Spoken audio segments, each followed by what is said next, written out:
안녕하세요. 네, 다시 크게 한번 인사해 볼까요? 안녕하세요. 네, 반갑습니다. 이렇게 저희 대전 나바시에 같이 여러분들하고 함께 할 수 있어서 반갑습니다. 오늘 강연은요, 서울을 시작으로 해서 지방 4개 도시까지 해서 총 2025년, 26년, 27년 3년 동안 지속가능한 사회를 만들기 위해서 저희가 나를 바꾸는 시간 해서 나바시 교육을 마련했습니다.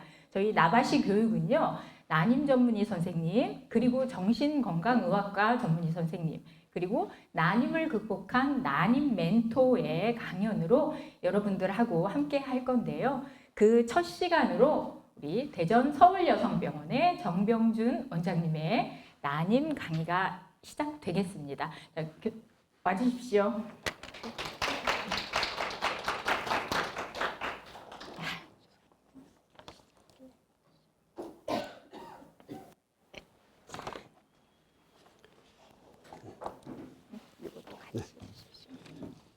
네, 방금 소개받은 서울여성병원 정병준 원장입니다.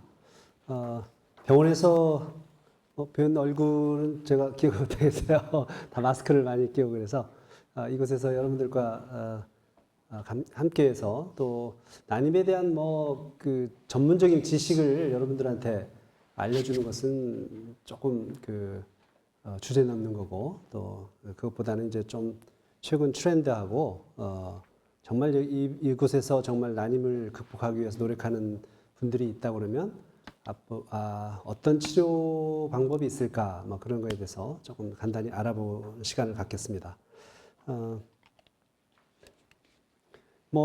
난임 정의는 이건 누구나 다 알고 있죠. 예, 적어도 1년 동안 임신을 트라이 했는데도 불구하고 임신이 안 되는 경우. 그게 이제 보통은 인디케이터가 있나요, 혹시? 인디케이터 없나요? 네. 이거 되나요? 있구나. 네. 보통 1년 동안은 부부관계를 통해서 한 85%가 임신이 되는 걸로 되어 있습니다. 그리고 2년 후에는 보통 93%. 그래서 이제 러프하게 잡으면 한 10에서 15%가 불임인구다라고 생각을 하는데, 실제로 예상보다는 더 많습니다. 이보다 더 많은 걸로 되어 있습니다. 2024년 난임 지원 정책이 이제 많이 바뀌었고 25년도 많이 바뀌었습니다. 대충 보면 22년도에 환자 수가 한 23만 8,600 이 정도, 1인당 진료비가 한 102만 원 정도. 남성 1인당도 이제 15만 5,400 이 정도 됐고요. 난임 시술을 받는 환자를 보니까 22년도에는 14만 458명 이 정도. 그리고 이제 여기서 주목할 것은 40대 난임 시술 환자가 크게 늘었다는 거. 이건 정말 우리가 병원에서 느끼는 건데, 이건 급격하게 늘고 있는 추세입니다. 그래서 5년간 한 16,000명 이상 이렇게 증가되어 있는 걸로 되어 있습니다. 10만 명 난임 시술 환자 수당 27명, 40세 이상 이렇게 되어 있습니다.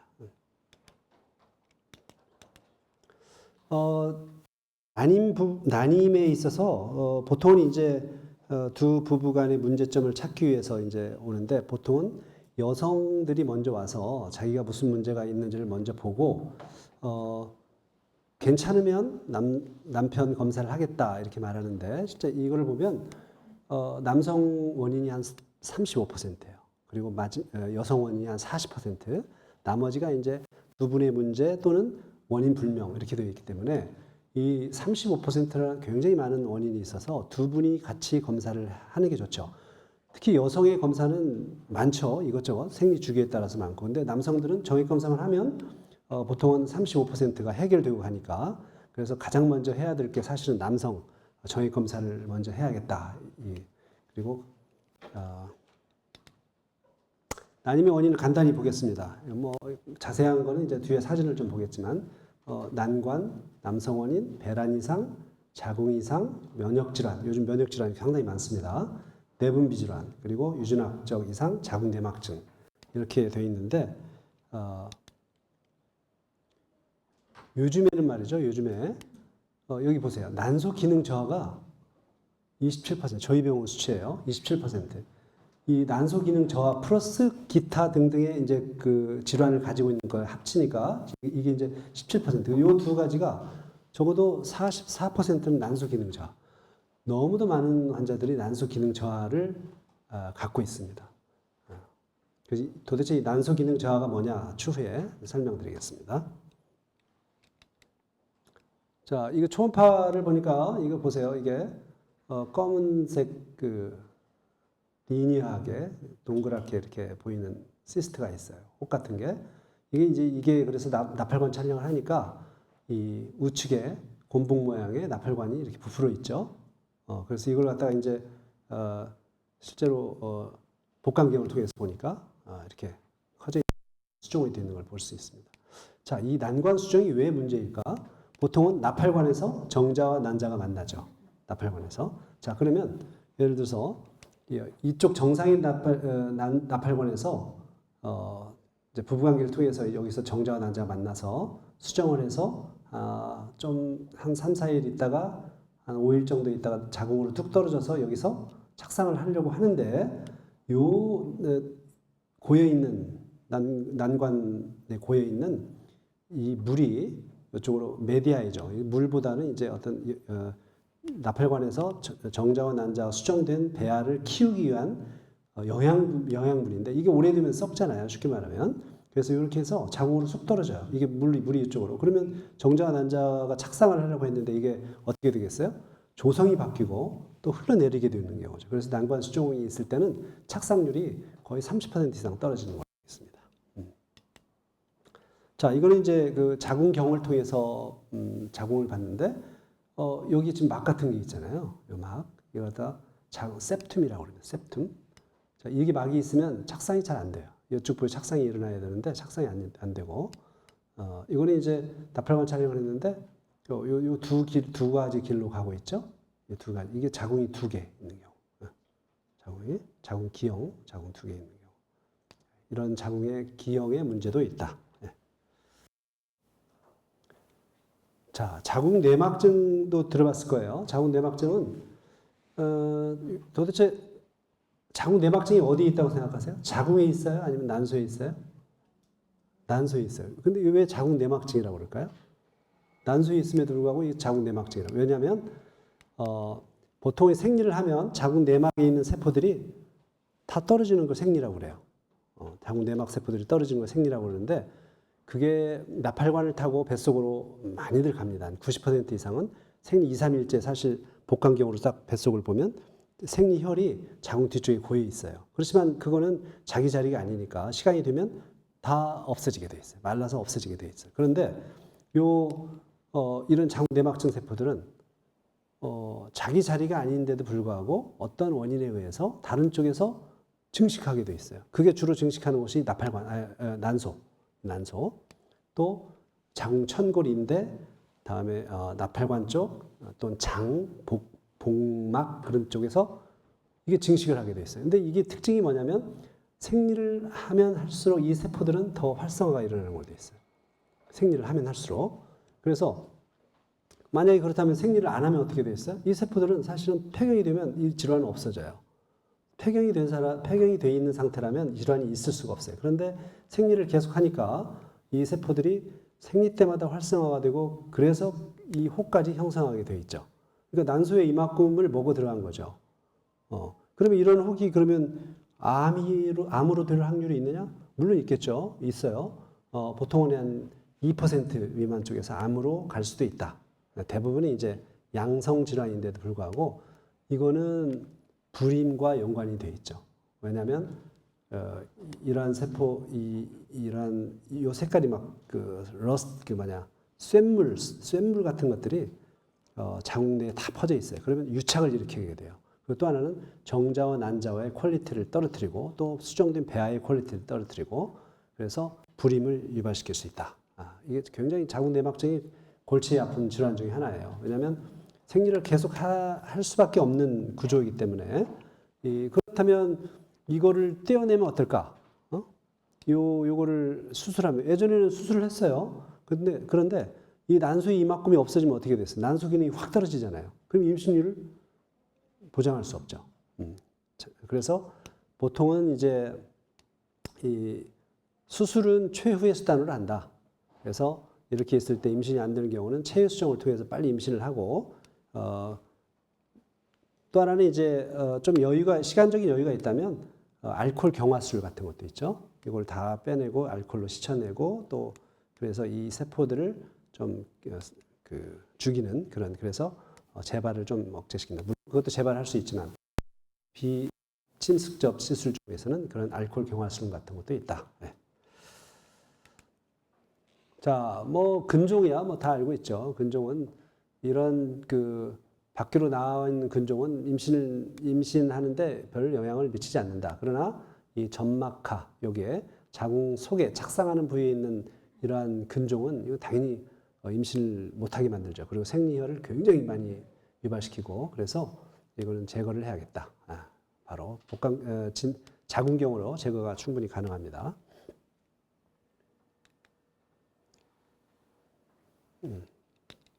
자, 자궁 내막 용종, 용종은 이거 굉장히 많은 시술, 우리 인공수정이나 체외수정 또 난임센터를 방문한 난임 환자에서 이 용종은 너무도 많이 접하고 있습니다. 그래서 초음파상에 이렇게 보이고요. 실제로 이거 하나 보이지만 이렇게 하나처럼 딱 있는 것도 있지만 포도송이를 연상하면 됩니다. 주렁주렁 달려있는 포도송이처럼 이런 자궁 내막에 있는 용종. 이거는 자궁경으로 해서 제거하면 쉽게 제거가 됩니다. 이게 좀 문제가 됩니다. 자궁강 유착. 착상에 굉장히 지장을 초래하는 나팔관 촬영을 해보면 이렇게 뚫려 이렇게 하얗게 조형제가 보여야 되는데 안 들어가잖아요. 여기는 유착된 부위예요. 그래서 유착 부위를 이렇게 자궁경으로 해서 떼어내고 호르몬 치료하고 해서 재생을 시켜야 되는데 문제는 자궁 내막 기저층까지 다 파괴가 됐다 그러면 이런 시술을 함에도 불구하고 이거는 돌아올 수가 없습니다. 그래서 일단은 자궁경으로 해서 내막을 다 치료한 후 호르몬 치료를 2, 3개월 하고 돌아오는지를 관찰을 해야 됩니다. 이런 자궁강 유착이 왜 생겼을까? 과거에 이제 소파 수술을 했다든가 자궁 근종을 떼어냈다든가 또 아까 말한 septum이 있죠. septum을 하는데 이제 하는 과정 중에 많이 짖었다든가 했을 때 이렇게 유착 같은 게 일어날 수 있습니다.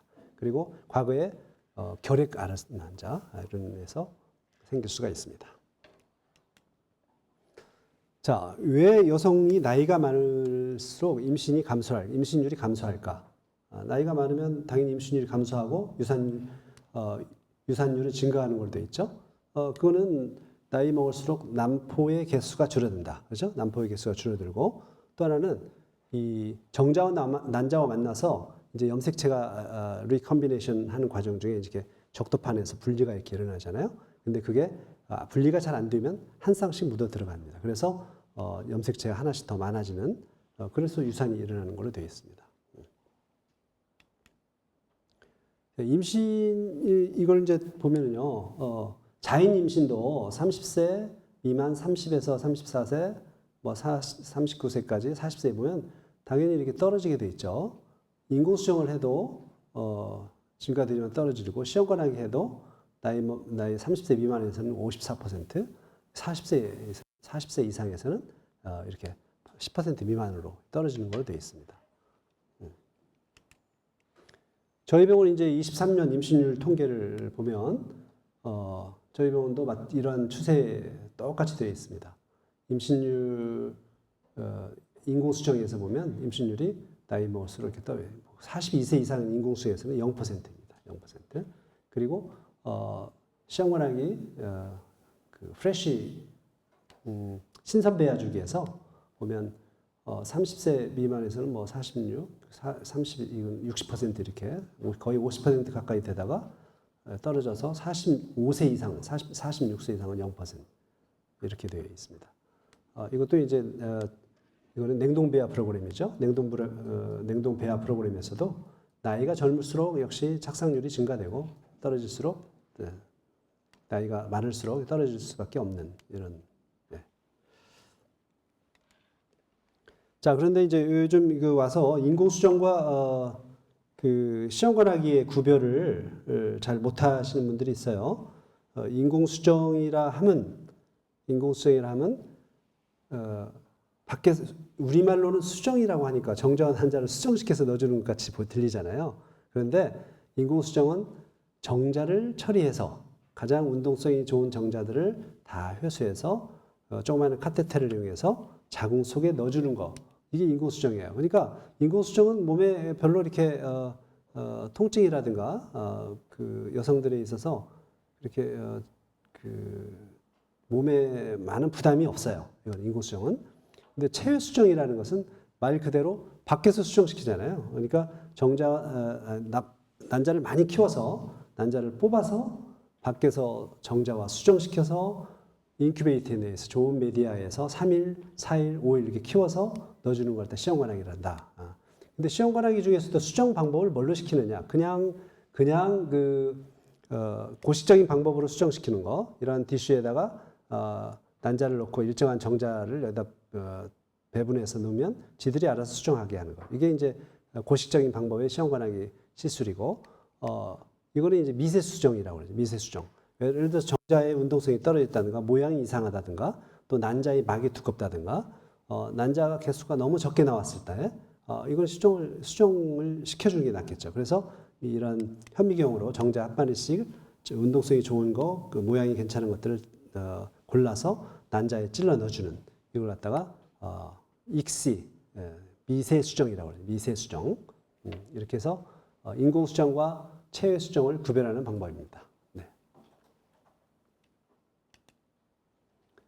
그 시험관하기 과정은 좀 복잡은 하겠지만 되게 시작하기 전에 많은 분들이 너무 힘들지 않나요? 왜냐면 인터넷에 많이 힘들다고 떠 있죠. 너무 아프지 않나요? 물론 이제 힘든 분들이 이제 인터넷에 많이 올리니까 힘든 걸로 다 알고 있죠.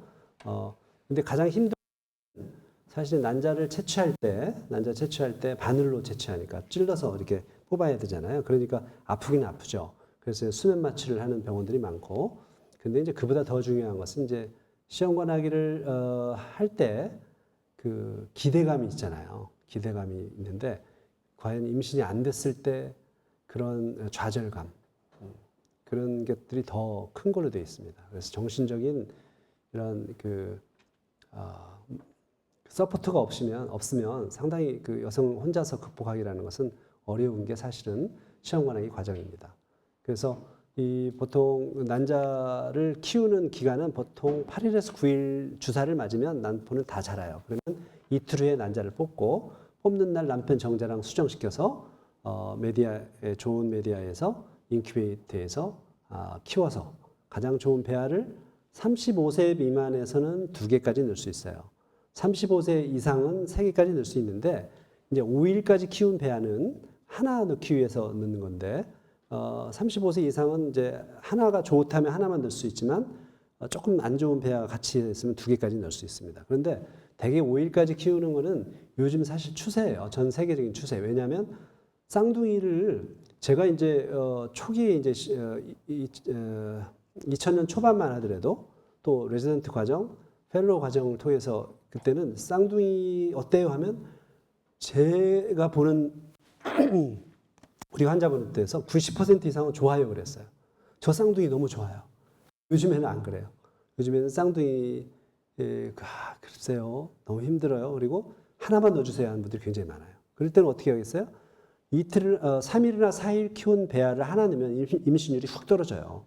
그래서 5일까지 키운 배아의 하나는 3일이나 4일 키운 2개나 3개의 그런 그 임신율을 보장하거든요. 그래서 하나를 넣는 추세로 가고 있습니다. 자, 이제 굉장히 중요한 지금부터는 난소 외비력 검사가 있어요. 이제 여러분들이 이제 병원에 오면 생리 이틀이나 3일째 이제 피 검사, 호르몬 검사를 하는데 난소 외비력이라는 건 뭘까요? 난소 외비력. 그 난소가 가지고 있는 앞으로 배란에 참여할 난포들을 얼마나 몇 개가 참여하고 앞으로 임신이 가능할 수 있는 그런 것들을 보는 사실 척도거든요. 그래서 이걸 도대체 뭘로 알아볼 수 있을까? 그러면 보면 이 그 원시 그 남모세포라는 게 있어요. 프리모디얼 폴리클. 이것들이 이제 발달을 해서 프라이머리 엔트랄 남포 그 배란됐을 때 폴리클 이걸로 발전하게 되는데 이거가 도대체 얼마나 가지고 있느냐 이런 남포를 그걸 갖다가 측정하는 걸 갖다가 에비력 검사라고 그래요.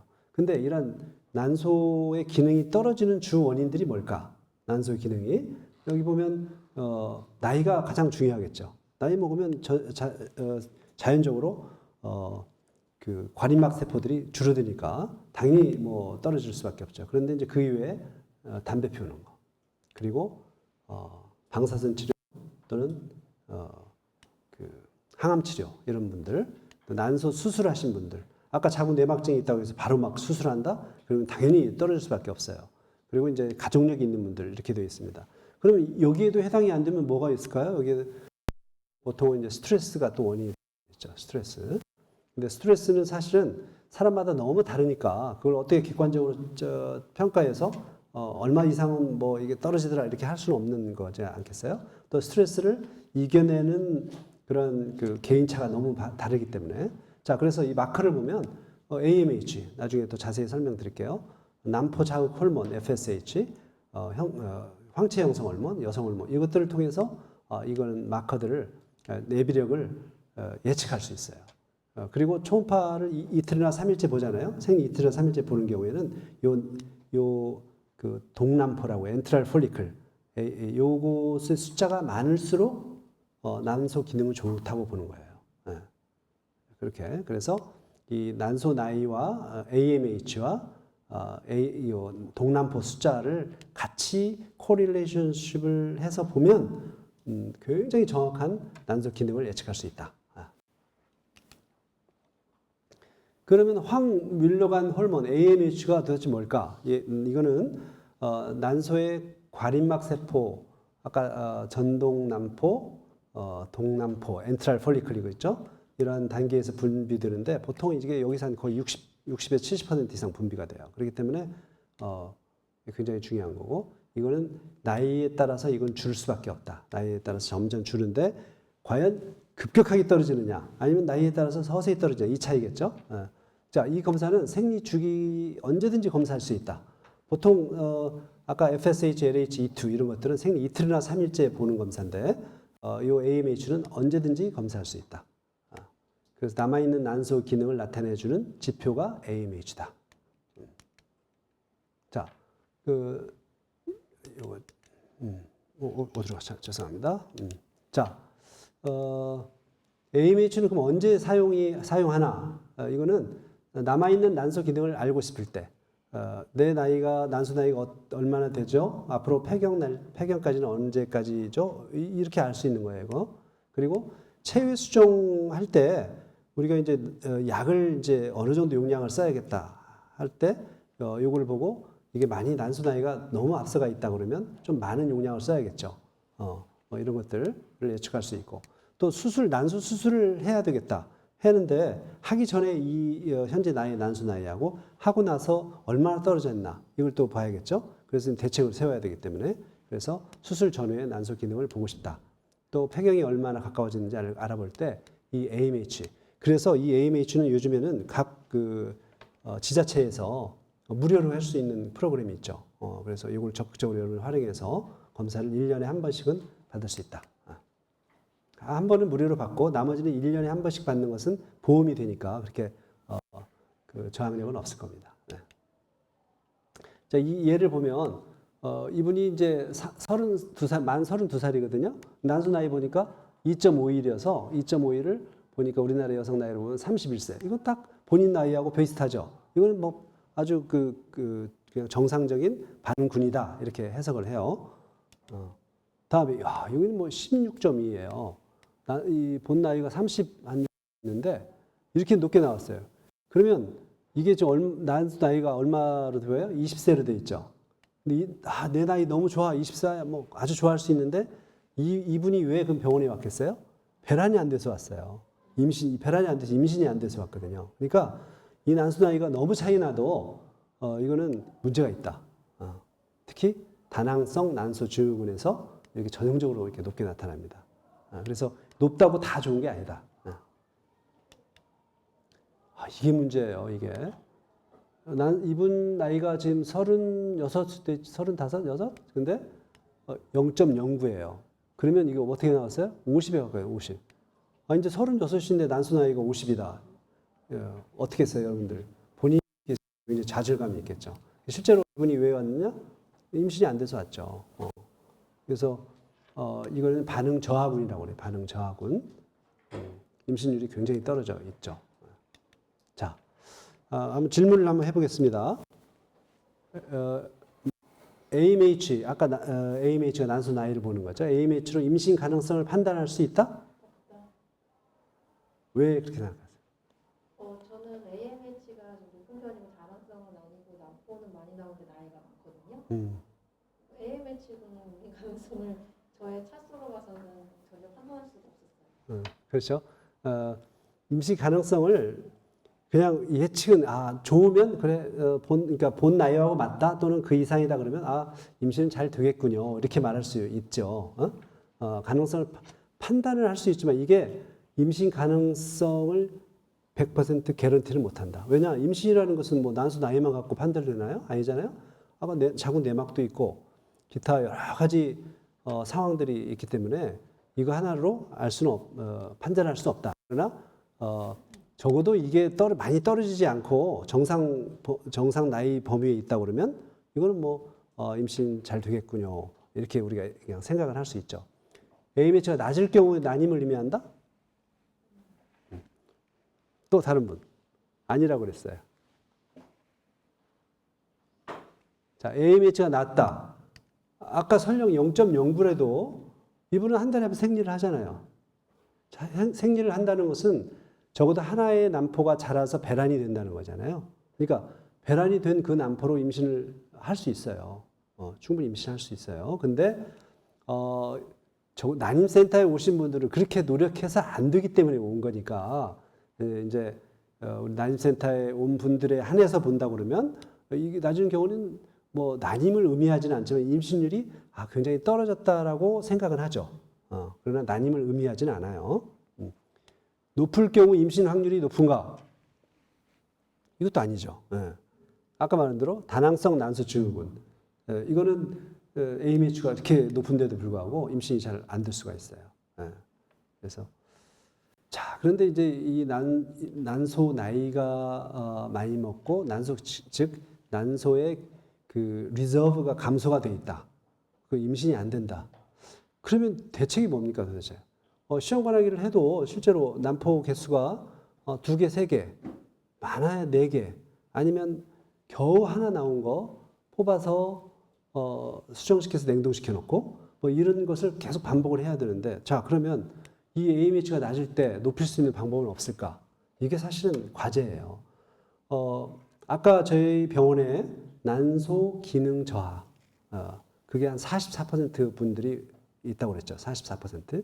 근데 그 중에 이제 그래도 남포가 좀 잘 자라고 하면 임신이 되지만 아까 0.09 AMH가 0.01 뭐 이렇게 나오는 분들은 어떻게 임신을 하게 된 말이죠.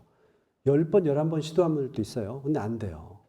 그분들이 난자를 뽑아서 수정시켜서 배아를 냉동시켜서 3개 정도 모아서 넣어주고 하는데 잘 안 된단 말이죠. 그러면 이거를 높일 수 있는 방법. 이게 이제 우리 난임 의사들이 굉장히 지금 포커싱을 갖고 지금 연구하고 있고 또 진료에 임하고 있는데 지금 크게는 좀 2가지로 볼 수 있을 것 같아요. 자, 추후에 지금 줄기세포 뭐 엄청 많이 하고 있지만 이 줄기세포를 그러니까 사실은 제 개인적으로 생각은 그래도 이 줄기세포를 이용하면 상당수가 해결을 할 수 있겠다 생각이 들어요. 근데 이 지금 현재 줄기세포는 우리가 난임센터에서 직접 클리니컬하게 아직 적용을 못하고 있어요. 왜냐하면 외국에서는 일부에서는 센터에서 하고 있지만 우리는 윤리적인 문제 또 아직까지 이 시술 스탠다드한 시술 방법이 없어요. 그렇기 때문에 또 이제 합병증 같은 걸 어떤 게 유발시킬 수 있는지 그런 것들이 아직 정립이 되지 않기 때문에 아직은 아니지만 그러나 언젠가는 이 줄기세포를 난소에 주입해서 새로 난소의 기능이 떨어진 환자에서 난소를 다시 재생을 좀 시켰으면 좋겠다. 이런 치료는 계속 실험적으로는 하고 있습니다. 그 이후에 이제 난소 항노화법 중에 PRP라는 게 있어요. 들어보셨어요? PRP? 네, 들어봤죠? 이 PRP는 이 PRP가 뭐냐면 혈소판이에요. 혈소판. 혈소판을 본인이 혈소판이니까 본인의 혈소판을 피해서 축출해서 한 7배 정도 농축을 시켜서 이걸 난소에 주입하는 시술입니다. 자, 이 난소 자가 혈소판 주입술이라고 그래요. 이건 자가 혈액 채출을 해서 혈소판을 분리해서 이 난자 형성에 관여하는 혈관 재생과 연관된 VEGF 또 여러 가지 그 그로스 팩터들이 있는데 이런 것들을 이용해서 난소에 주입을 하게 됩니다. 주입해서 실제로 호르몬 개선하고 난포 수가 증가하고 난자의 질을 개선해서 임신을 증가시켜 보자. 근데 이것도 지금 활발히 하고 있지만 과연 어느 정도를 난소에 주입해야 될지 몇 cc 정도를 또 하나는 이제 좀 더 전문적이지만 이 세포들을 또 활성화를 시켜서 넣어줘야 될지 아니면 그냥 넣어줄지 여러 가지 아직도 표준화된 시술 방법은 없어요. 그러나 보니까 요겁니다. 이제 다 분리하고 나서 요 부위 여기 이제 혈소판 거의 한 7배 정도 농축시킨 것을 축출을 해서 요거를 갖다가 자궁 속에 넣어주는데 넣는 방법은 난자 채취할 때하고 똑같이 넣어줍니다. 난자 채취할 때. 근데 만약에 난소가 잘 안 보이는 폐경에 가까운 또는 조기 폐경된 환자에서는 초음파상의 난소가 잘 안 보이거든요. 그럴 때는 이제 복강경을 통해서 넣어주게 됩니다. 자, 이게 이제 혈소판인데 혈소판 밖에 이 표면에 여러 가지 그로스 팩터들이 있어요. 그래서 이건 이제 액티베이션 되면서 이런 모양이 변하면서 이런 것들이 밖으로 분출돼서 난소 내에서 활동을 하게 되는데 이런 원리를 이용하게 됩니다. 이제 요거는 조금 이제 아직 정립될 내용이지만 정상인 사람들이 이제 이게 난소 내에 여러 가지고 있는 이렇게 난포가 있잖아요. 이게 이제 그 중에 하나가 선택이 돼서 그래서 배란이 일어나게 됩니다. 이거 정상적으로 있어요. 여기는 스템셀, 아까 줄기세포가 있죠. 그래서 이제 이러한 혈소판 PRP를 주입하면 이렇게 적은 저수지 안에 이 적은 난포 이거를 여기에 이제 혈소판 줄기세포가 자극을 해서 새로운 아주 굿 퀄리티의 난포를 골라서 이게 이제 배란시켜 준다. 이건 아직 이건 뭐 확실치는 않지만 이런 이제 가설을 하고 있는 경우도 있어요. 그래서 PRP의 중요성을 좀 알리기 위해서 이런 가설을 냈었는데, 그래서 저희 병원에서 이제 보니까 작년에 이제 49명을 했어요. 근데 그래서 49명 54건 배아 이식을 했는데 14명 임신되고 2명 화학적 임신이 됐다. 이런 환자 49명은 사실은 거의 임신 여러 번 실패하고 했던 분들이에요. 그렇기 때문에 이런 시술을 통해서 한두 번이 임신한다는 것은 굉장히 중요한 이벤트가 됩니다. 그리고 또 하나는 자기 혈액을 쓰기 때문에 합병증이 없다는 게 큰 장점이죠. 그래서 이런 시술법들이 요즘 행해지고 있다. 근데 이제 이게 과연 이제 그러면 전 병원들이 이러한 시술을 말한 대로 표준화된 치료법들이 없기 때문에 그 병원만에 갖는 노하우를 이용해서 지금 하는 실정이에요. 그리고 이런 난소에다 이제 주입하는 거 말고 자궁 내막이 안 좋을 때 자궁 내막 PRP라는 게 있어요. 그거는 이제 정립이 되어 있습니다. 그래서 그건 아주 활발하게 진행하고 있습니다. 예상보다 좀 빨리 끝난 것 같은데요. 여러분들 경청해 주셔서 고맙습니다. 잠이 오는 시간인데 이렇게 잘 경청해 주셔서 제가 강의할 때도 좀 더 그 신중을 기해서 좀 잠이 안 오게끔 뭐 체조도 좀 시켰으면 좋았는데 빨리 끝나서 죄송하지만 질문으로 대체하겠습니다. 네. 네. 혹시 우리 원장님께 뭐 궁금하거나 하는 거 있으면 지금 질문 받겠습니다. 네, 잠시만요.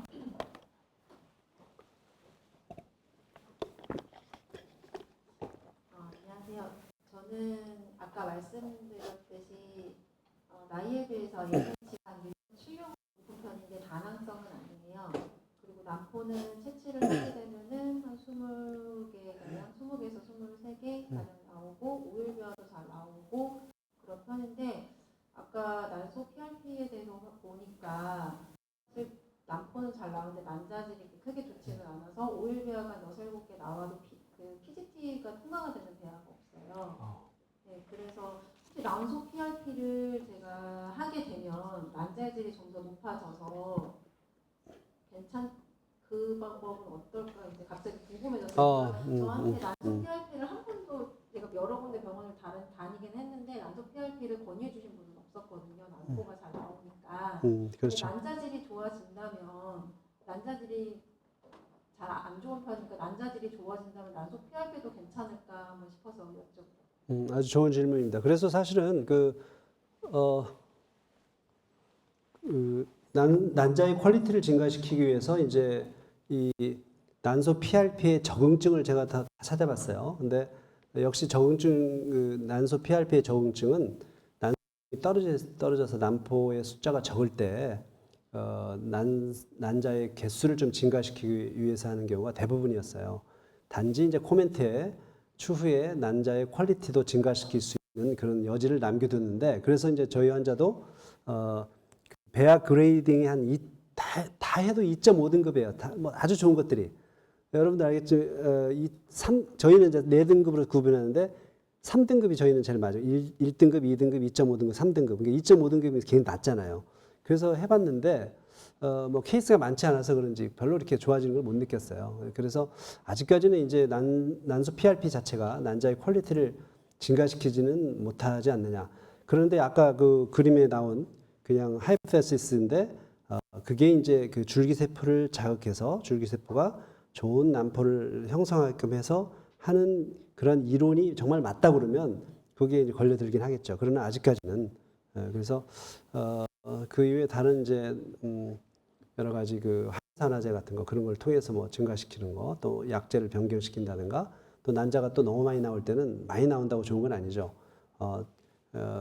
5개에서 10개 사이에 좀 나오게끔 약을 줄이고 그렇게 해서 자연적으로 하는 방법들을 통해서 해볼 수는 있겠죠. 네. 답변이 되셨습니까? 네. 또 다른 질문 있으신가요?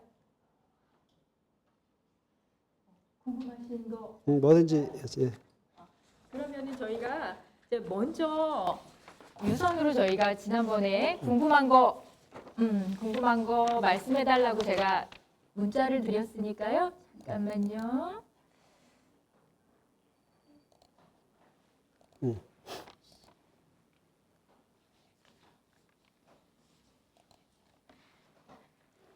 자, 3일과 5일 배아 착상 차이 알고 싶어요. 이것도 아주 아주 굉장히 중요한 질문 중에 하나입니다. 3일 배아는 이제 아까 말한 대로 나이에 따라 35세 미만은 2개까지 넣을 수 있고요. 35세 이상은 3개까지 넣을 수 있고 5일 배양은 하나 또 퀄리티가 좀 안 좋은 것들 같이 있으면 35세 이상은 2개까지 넣을 수 있다고 그랬잖아요. 근데 이제 원리상으로 보면 5일까지 큰 배하다 그러면 3, 4를 사에 있었던 여러 가지 난관을 다 극복하고 간 배하잖아요. 그렇죠? 거기까지 큰 거는. 그렇다면 임신율이 드라마틱하게 증가를 해야 돼요. 근데 임신율이라는 게 뭐 사실 그 배아 하나의 그 그레이드만 가지고 할 수 없는 거잖아요. 그리고 또 요즘 추세가 쌍둥이 또는 다태 임신을 예방하는 추세이기 때문에 5일 배양을 가는 추세예요. 그렇지만 5일 배양이 적어도 3, 4일 배양보다는 임신율이 같거나 높다는 것은 확실해요. 조금 높다. 근데 그게 과연 드라마틱하게 높냐는 각 병원의 나인센터의 그 컬처 컨디션에 따라서는 다르기 때문에 뭐 이거다라고 할 수 없지만 추세는 5일 배양이다. 그러나 이제 각 그 난임센터에서 그래도 3, 4일 배아가 임신율이 지금까지 쭉 했을 때 조금 높더라. 그러면 3, 4일 배아 가는 거고요. 그래서 어쨌든 추세로 본다 그러면 5일 배아다. 예. 또 다른 거? 예. 두 번째 네. 질문입니다. 동결 배아가 임신율이 높다고 하는데 맞는 걸까요? 맞습니다. 동결 배아는 맞습니다. 왜 동결 배아가 높을까요? 자, 과배란을 하면 그 여성 호르몬이 그 정상인보다도 굉장히 높아져요. 그 슈퍼 피지올로지컬 에스트로겐. 슈퍼 피지올로지컬이라는 건 안 좋잖아요. 피지올로지컬 에스트로겐이 좋죠. 그렇듯이 여성 호르몬이 많이 노출되면 착상력이 떨어져요. 그렇기 때문에 그 동결 배아는 그렇지 않잖아요. 내막을 발달시키고, 내막만 잘 발달시키고, 그게 자연 배란 주기가 됐건 아니면 호르몬 치료를 해서 내막을 발달시키기 하기 때문에 저희 병원 실제 데이터도 임신율이 훨씬 높아요. 그러면 다 처음부터 시작해서 동결 배아로 갔으면 좋겠죠. 그런데 또 신선 배아 쪽으로 빨리 해달라는 분들도 있고, 또 케이스 바이 케이스로 하지만 어쨌든 한두 번 뭐 실패한 분들이라면 동결 배아 쪽으로 유도를 하긴 합니다. 예. 다음은 PGT 통과했는데 임신이 안 됩니다. PGT 통과했다는 것은 PGT를 알잖아요. 착상 전 유전자 검사. 즉 5일까지 키워서 키운 배아에 그 조직을 채취해서 염색체 검사를 한 다음에 냉동시키거든요. 그래서 염색체 검사를 해서 이제 그 염색체 검사 바로 안 나오니까 일주일, 2주 후에 나온 염색체 검사에 그 배아에 각각의 이제 그 염색체가 나올 거 아니에요. 그래서 이게 다 통과했다는 것은 적어도 염색체에 문제가 없다. 그런데 착상이 안 된다. 그러면 이제 적어도 배아 때문에 그렇지는 않잖아요. 임신 착상이라는 것은 사실 수십 개의 분자 생물학적 물질의 오케스트레이션에 의해서 착상이 조절됐는데 이 배아만 좋다고 되는 건 아니죠. 그러나 절대적인 것은 배아가 좋아야 일단은 임신이 참여할 수 있으니까.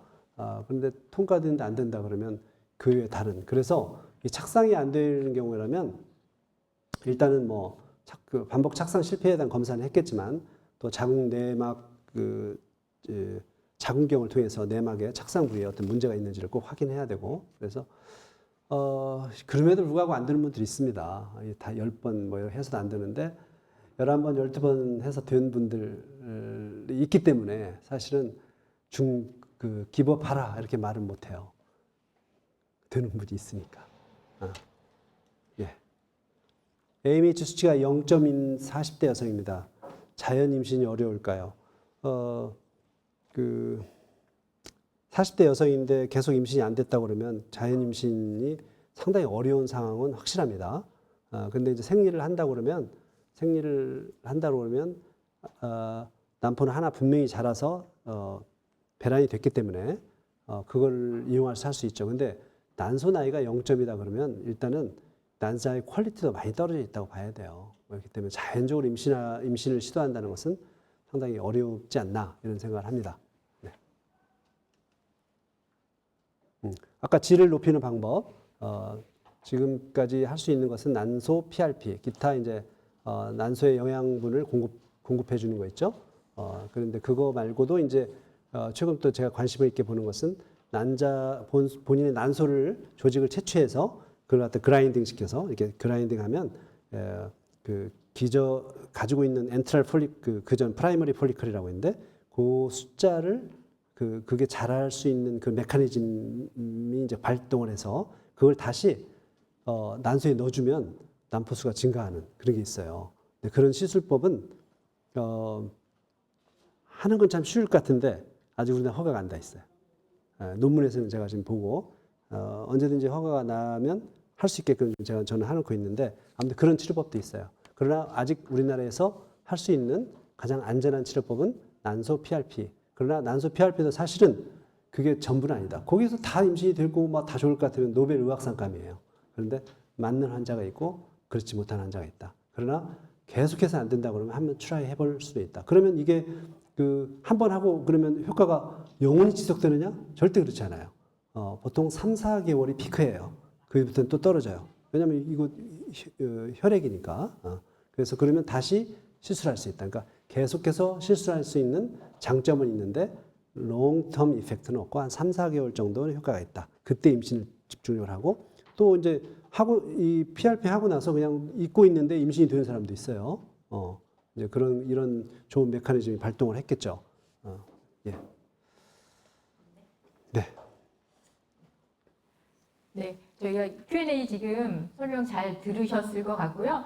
그리고 요즘에 ERA에 대해서 이렇게 문의를 많이 하세요. 그래서 ERA에 대해서도 궁금하고 또 저희가 모르고 있는 뭔가 최신 뭐 시술법이라든지 이렇게 정말 저희에게 너네만 알아라, 여러분들만 아세요 이런 것 좀 있으면 마지막으로 노하우 같은 것 좀 전달해주고 가셨으면 좋겠습니다.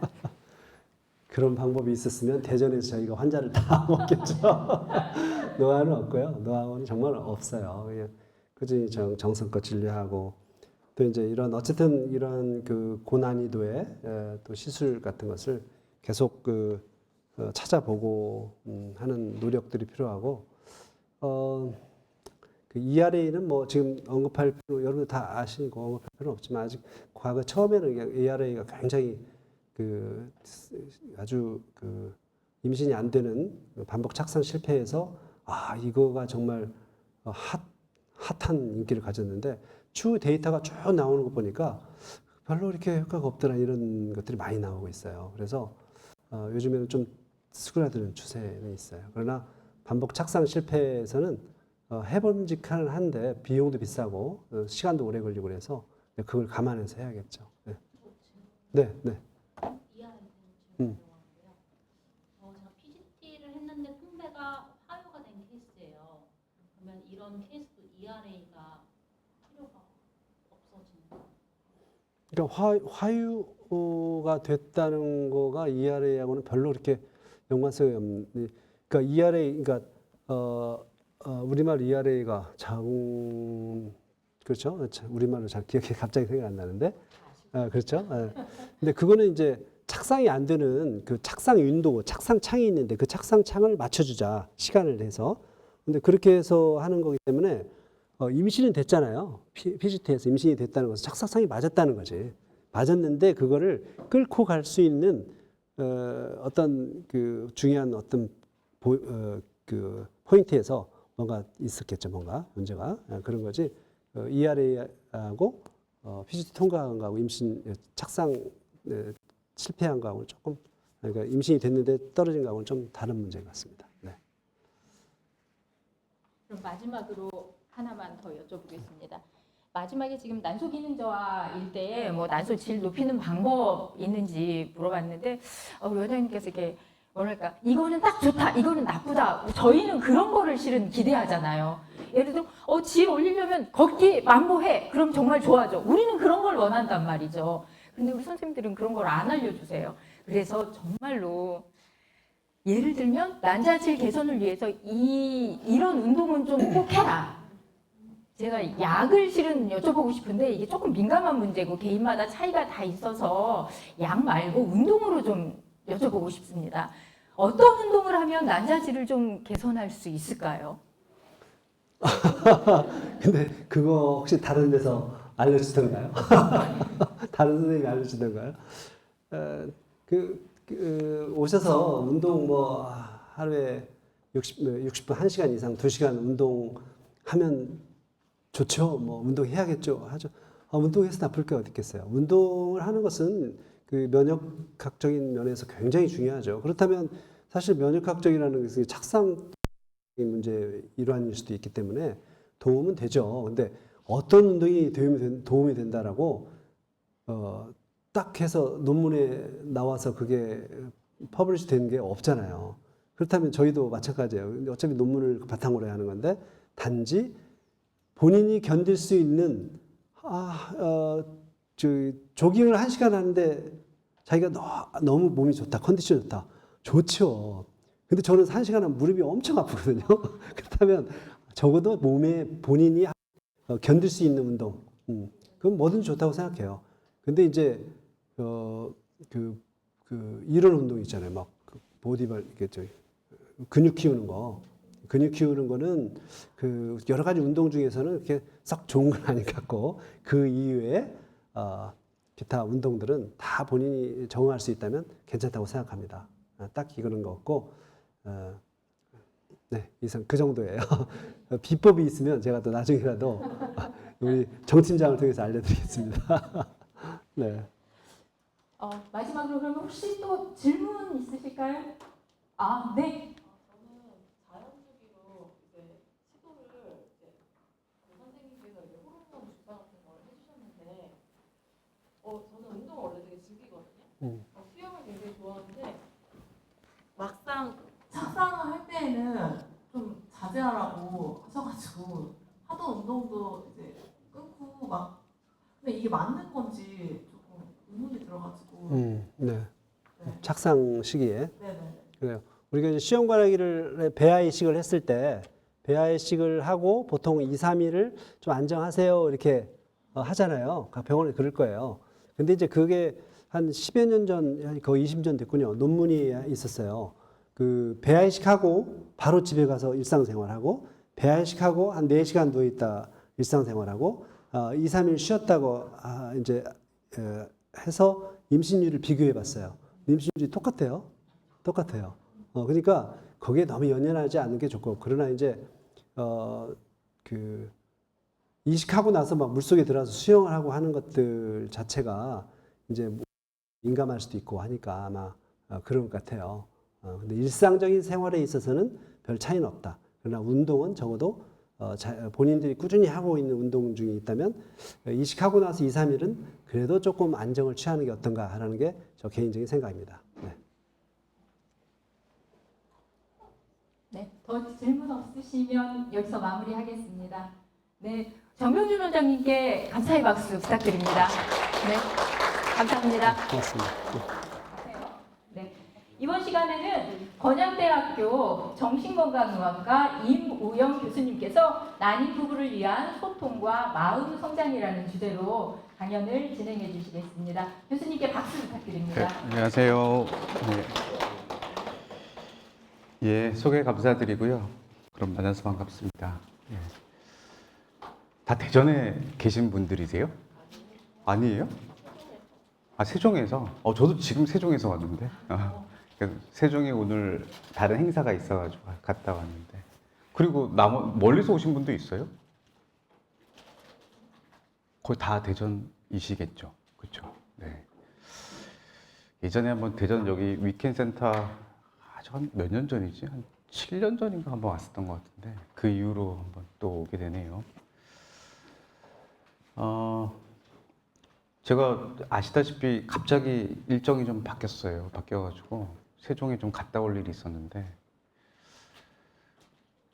와서 그 일정이 바뀐 게 더 잘 됐다는 생각이 좀 들었어요. 왜냐면은 앞에 계신 멘토 분께서 이렇게 얘기를 하셨잖아요. 그 얘기를 하고 제가 들으면서 어떤 것을 느끼고 어떤 것을 또 다른 어떤 분들과 이렇게 공유하고 있구나를 제가 모르는데 그 얘기를 듣고 나서 더 좋았던 것 같아요. 그러지 않았으면은 어떤 과정이 있었고 어떤 힘든 게 있었고 이런 거를 제가 잘 인지를 못했을 수도 있는데 그래도 순서는 바뀌었지만 제가 좀 조금이라도 이해할 수 있었던 시간 같아요.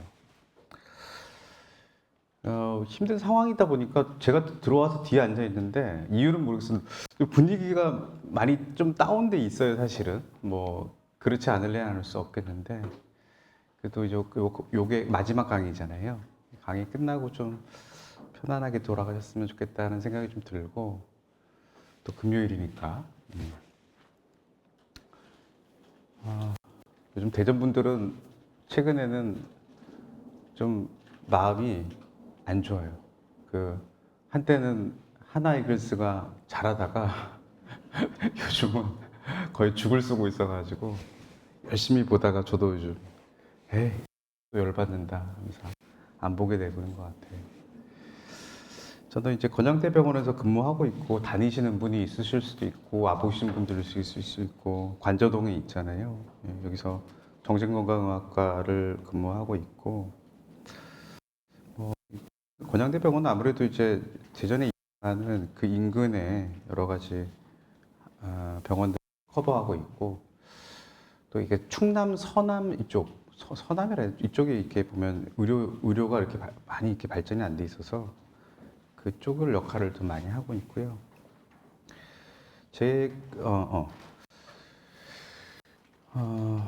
그 어떤 게 좀 연상되세요? 응? 창에 사람이 사람이 무슨 생각하고 있는 것 같아요? 비가 오면 비가 오려나? 그 마음은 어떤 마음이에요? 비가 오려는 마음은 어딘가를 나가야 되는데. 비가 와서 나갈 수가 있을까? 많이 오거나 음. 의사를 가져가려야 되나? 그런 거. 걱정이 키워드네요, 그렇죠?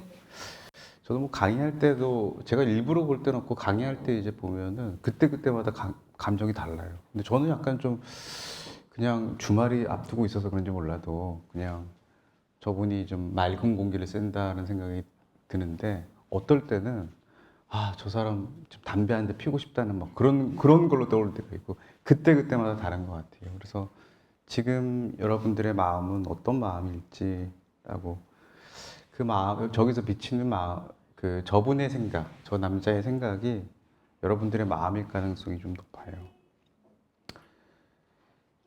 그 오은영 선생님 뭐 방송에도 나오고 뭐 재밌게 금쪽이도 있고 금쪽이가 제일 유명하지만 또 뭐 다른 프로그램도 나오고 여러 가지 얘기들 나오는데 저는 이제 그 다른 강의할 때도 이제 학교 일을 많이 해요. 학교에서 교육청이라든가 교육부 일을 많이 하는데 그럴 때는 금쪽이 같은 경우는 좋은 어떻게 보면 시청각 그 교재처럼 느껴질 때가 있거든요. 가족이 보이고 학교가 보이고 패밀리가 보이고 또 금쪽 처방전 나갑니다 그러면서 그런 것도 하고 그러니까 근데 이제 또 요거는 잘은 많이 못 보는데 근데 이제 여기서 보면 어떻게 좀 헤쳐나가고 두 사람 사이에서 어떤 갈등 이런 것들을 좀 많이 보여주는 것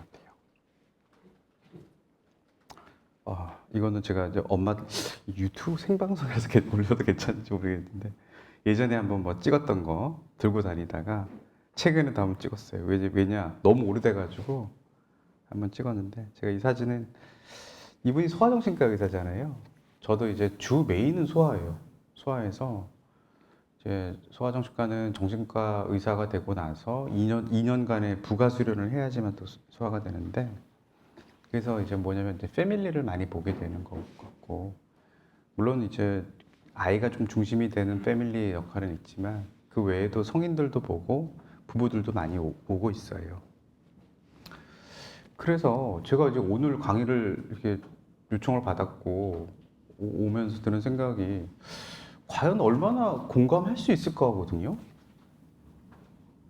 제가 있는 상황, 제 상황과 지금 뭐 제가 겪어보지 못한 여러분들의 어떤 고통, 아픔을 얼마나 제가 이해할 수 있을까 싶은 생각을 했고 그러다 보니까 앞에 있었던 멘토 선생님분의 얘기를 듣는 거가 잘 제가 좋은 기회였다는 생각이 좀 들었었던 것 같고 우리가 이제 공감하는 데 있어서는 자기의 어떤 경험을 기반으로 한계가 분명히 명확하게 있어요.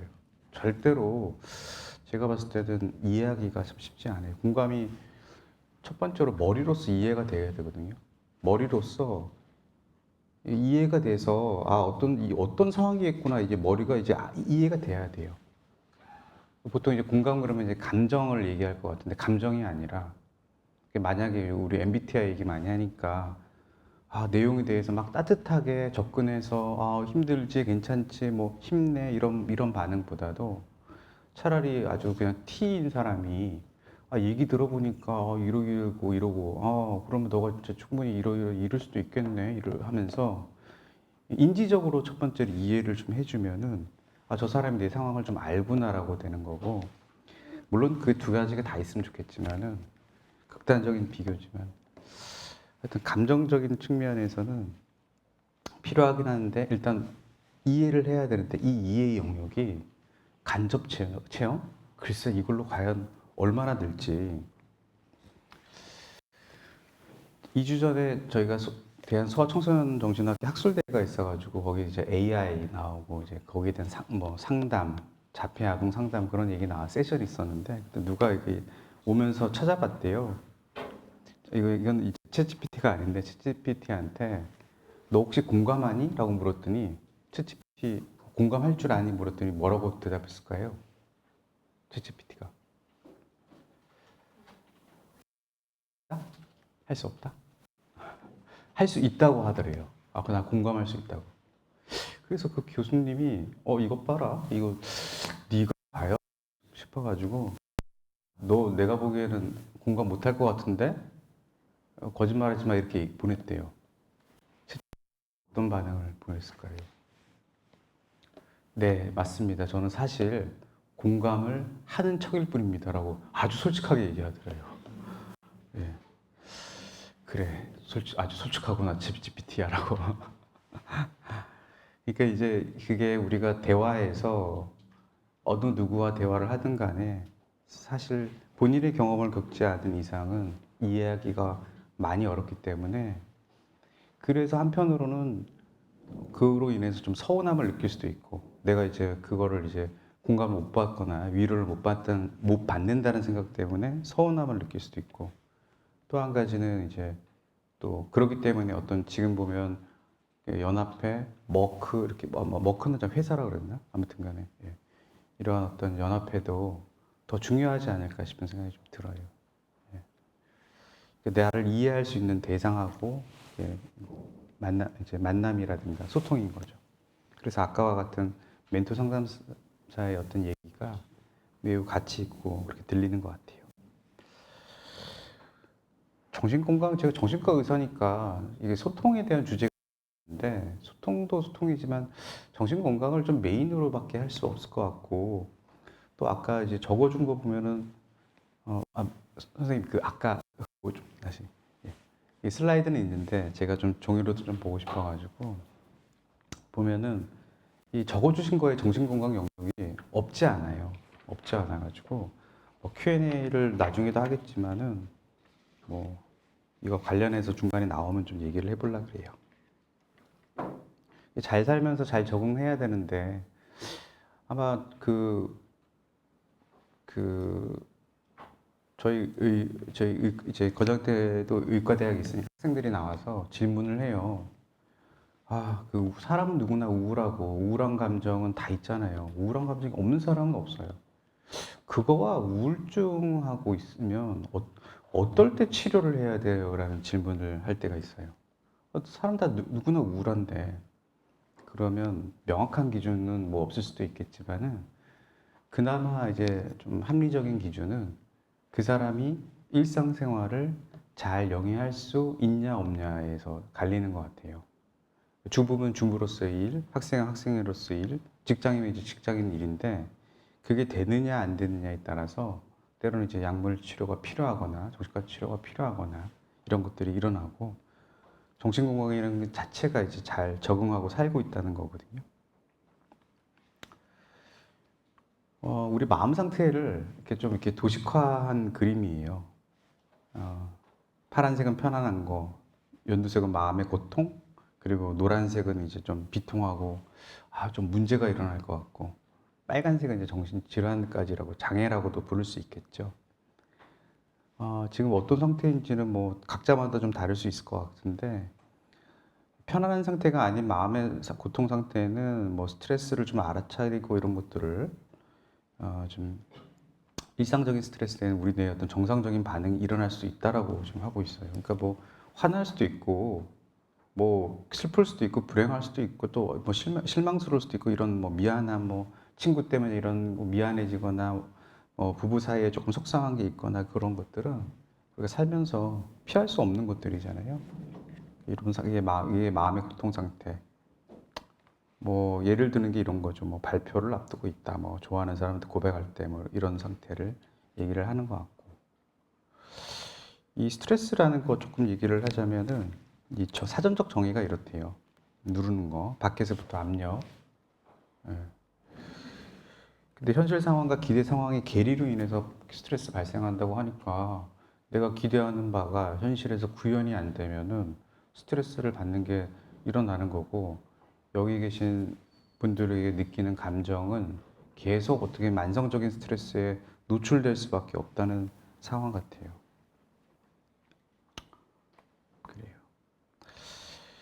요거는 이제 스트레스를 주는 사건에 대해서 정신의학 교과서에 있는 내용이에요. 여기 보시면은 1위가 배우자의 사망으로 돼 있어요.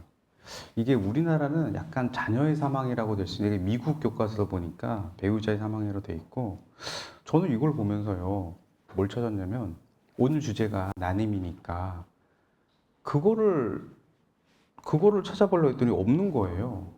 그게. 그러니까 예를 들어서 임신 같은 경우는 12등에 있는 스트레스 사건으로 되어 있는데 난임 자체가 이 임신 안에 포함이 되어 있는지 모르겠지만 없더라고요. 그래서 이상하다. 이게 상당한 스트레스가 될 수밖에 없는 건데 왜 없을까? 첫 번째로 들었던 생각은 미국이라서 뭐 이렇게 뭐 없으면 뭐 우리나라는 더 좀 자녀 중심적인 어떤 그런 게 있잖아요. 미국이라서 다른 건가?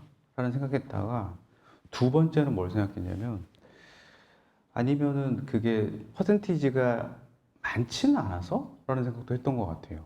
전체 인구에 비해서 뭔가 그래서 그런 건가? 뭐 이런 생각했는데 그렇다 하더라도 개인이 겪는 스트레스의 크기는 굉장히 크니까 뭐 예를 들면 4번 같은 거 감옥살이도 있지만 다 감옥살이 뭐 많이 하는 건 아니잖아요. 그러니까 전체 숫자는 아닌 것 같은데 왜 없을까라는 생각을 했는데 잘은 모르겠더라고요. 잘은 모르겠는데 아무튼 중요한 스트레스의 상당수는 이제 관계의 문제에서 일어난다고 돼 있어서 이 밑줄 그은 거나 표시한 것들은 다 인간관계에서의 문제인 것 같아요. 네, 스트레스의 원인 뭐 이런 것들을 나오고 있고 출산, 육아도 있긴 있고 심리 상태와 관련된 뭐 증상들 이런 거 많이 들어보셨을 거예요 아마. 네, 불편한 증상들, 직장인이 겪는 스트레스 증상들, 소화불량 뭐부터 해가지고 굉장히 많죠. 네. 아까 그 앞에 멘토 선생님께서 그 수면에 대한 얘기를 했어요. 수면을 잘 이렇게 자야 된다는 얘기를 했는데 만약에 우울증 환자가 병원에 오잖아요. 그러면은 만약에 좀 심하면은 입원을 해요. 정신과 병동에. 근데 저희가 와서 병동에서 할 수 있는 것은 외래 진료를 하면서의 약물 치료랑 큰 다르지 않거든요. 근데 좀 빨리 좋아져요. 그 이유는 일단은 병동에 입원해서 삼시세끼가 이제 영양식으로 꼬박꼬박 정규 시간에 나오고 또 이제 10시면 저희가 소등을 하거든요. 그리고 핸드폰이 또 정신과 병동 특성상 이제 좀 반입이 좀 어려운 부분이 있어가지고 요즘은 스마트폰 때문에 늦게 자잖아요. 안 봐야 되는데 저도 보다 보면 막 한 30분 지나 있고 1시간 지나 있고 막 자책하면서 잠드는데 이럴 거면 1시간 더 잠을 자야 되는데 라는 생각하는데 그게 이제 밤 10시에 소등을 하고 그러다 보니까 빨리 좀 몸이 회복한다는 거예요. 그게 한 2, 3주 정도 입원만 해도 효과가 있기 때문에 수면도 잡아주고. 그래서 아까 수면이 되게 중요하다 했던 얘기 전 뒤에서 들으면서 저도 굉장히 공감을 했던 것 같아요. 그래서 여기 보면 만성 피로, 우울증 뭐 이런 것들도 있는데 또 중간에 보면 또 선생님들 Q&A도 나오니까 이런 스트레스 평가들을 이렇게 검색을 해보시면요 나오더라고요. 나와서 여기 보면 2번에 보면요 조절할 수 없다는 느낌이라는 게 있거든요. 이거 영어로 이제 컨트롤링인데 이게 삶에서 얼마나 중요한지가 되게 저는 점점 진료도 보고 정신의학 공부하면서 많이 드는 것 같아요. 이 컨트롤링, 그러니까 대상에 대한 거. 특히나 사람과의 관계에서 부모가 자녀에 대해서든 아니면은 뭐 부부 사이든 연인 사이든 내 마음대로 뜻대로 안 되는 거, 속상한 거, 뭐 이런 것들이 다 조절할 수 없는 상태라는 거에 대해서 걸리는데 아마도 지금 여러분들께서 겪고 있는 힘든 일들이 내가 내 뜻대로 안 되는 부분들이 분명히 있기 때문에 상당히 스트레스를 많이 받을 수 있겠다라는 생각을 이 척도에서도 좀 볼 수 있었던 것 같아요. 여기 짜증을 얼마나 잘 다스릴 수 있느냐, 화가 나는 거를 얘기했는데 역시 마찬가지로도 Q&A 사전 질문에는 또 이 얘기들이 좀 있어요. 그래서 몇 점 이상이면 있는데 이게 다 그 검색이 다 되는 부분이에요. 이런 것들은 뭐 조금 더 단계로 올라가 볼게요. 이제 아까 초록색이었고 이번 노란색. 이거 뭐냐면 이제 옐로우 카드처럼 경고죠. 훨씬 더 큰 스트레스 아니면 그 스트레스가 굉장히 누적이 된 상태라고 할 수 있겠어요. 정신질환까지는 아니지만 뭐 정상적인 삶의 일부일 수도 있지만은 어쨌든 간에 우리가 큰 반응을 하고 있고 뭐 이게 정상적인 삶의 일부라는 게 어떻게 보면 그냥 일상은 하는 거예요. 직장 생활도 하고 뭐 주부로서도 생활하고 아니면 뭐 내가 갖고 있는 뭐 업무나 뭐 이런 것들을 하긴 하되 힘들지만은 어떻게든 이겨내면서 하는 거죠. 주변의 공감과 도움이 필요하다는 게 돼 있고 이게 어떤 경우냐면 뭐 이렇게 좀 아주 이제 뭐 이런 누가 가까운 사람이 돌아가시는 일이 있거나 질병에 걸렸거나 뭐 이런 것들이 있으면은 뭐 슬픔, 분노, 절망감, 예전 같지 않고 잘 할 수 있을지 모르겠고 이런 것들도 생각이 자꾸 달라지고 이런 것들로 자꾸 이제 생각이 들면서 물론 일상은 여기까지 한다는 거예요, 그냥. 그래도 뭐 그리고 어딘가 아파요, 어딘가 수많은 통증, 설명할 수 없는 통증. 그래서 정신건강의학과에는 통증의학과 갔다가 오시는 분들 굉장히 많이 있고요. 두통 때문에 신경과 갔다가 MRI 찍고 대부분 이상 소견 없으면 대부분 정신건강의학과에서 약을 쓰면은 두통이 좋아져요. 그리고 소화가 안 된다 하시는 분도 그렇고. 그래서 내과에서 오시는 분들이 많아요. 왜냐하면 증상이라는 게 우리가 불안하다 그러면 세 가지 종류가 있어요. 첫 번째는 막 우리 감정으로 불안감을 느끼는 거. 두 번째는 신체적으로 저 괜찮은데요 라고 하는데 몸에서는 심장이 뛰고 있고 숨이 가빠요. 당신 되게 불안한가 봐요 라고 하면 아니요 저는 괜찮아요 지금 뭐 전혀 불안할 게 없는데 라고 하지만은 몸은 거짓말을 하지 않는다는 거 있잖아요. 그것처럼 신체가 설명을 해주고 있고 세 번째로 뭐냐면 생각으로 찾아오는 불안이 있어요. 강박. 뭔가 똑바로 이렇게 둬야 될 것 같고 정리정돈을 해야 될 것 같고 아니면 지금 지하 주차장에 뭐 차를 문을 안 잠궈온 것 같아서 다시 가보고 근데 가보면 항상 잠겨져 있어요. 근데 왠지 그런 것 같고 내려왔는데 가스밸브 안 잠긴 것 같고 뭐 이런 생각들 이런 것들도 사실은 불안이 이제 영향을 줄 수 있을 가능성이 높아요.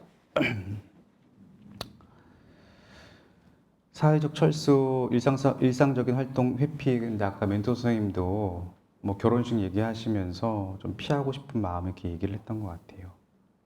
물론 개인적으로 제가 얘기를 한 건 아니라서 그 이후에 뭐 병원을 가봤는지 아니면 그렇게 해서 버티고 지냈는지는 알 수 없지만은 상당한 어떤 고통을 좀 필요로 했던 건데 주변 사람들이 어떤 도움이 필요하다는 얘기가 나오고 있죠. 도움을 좀 주고받는 것이 필요하다는 얘기. 예.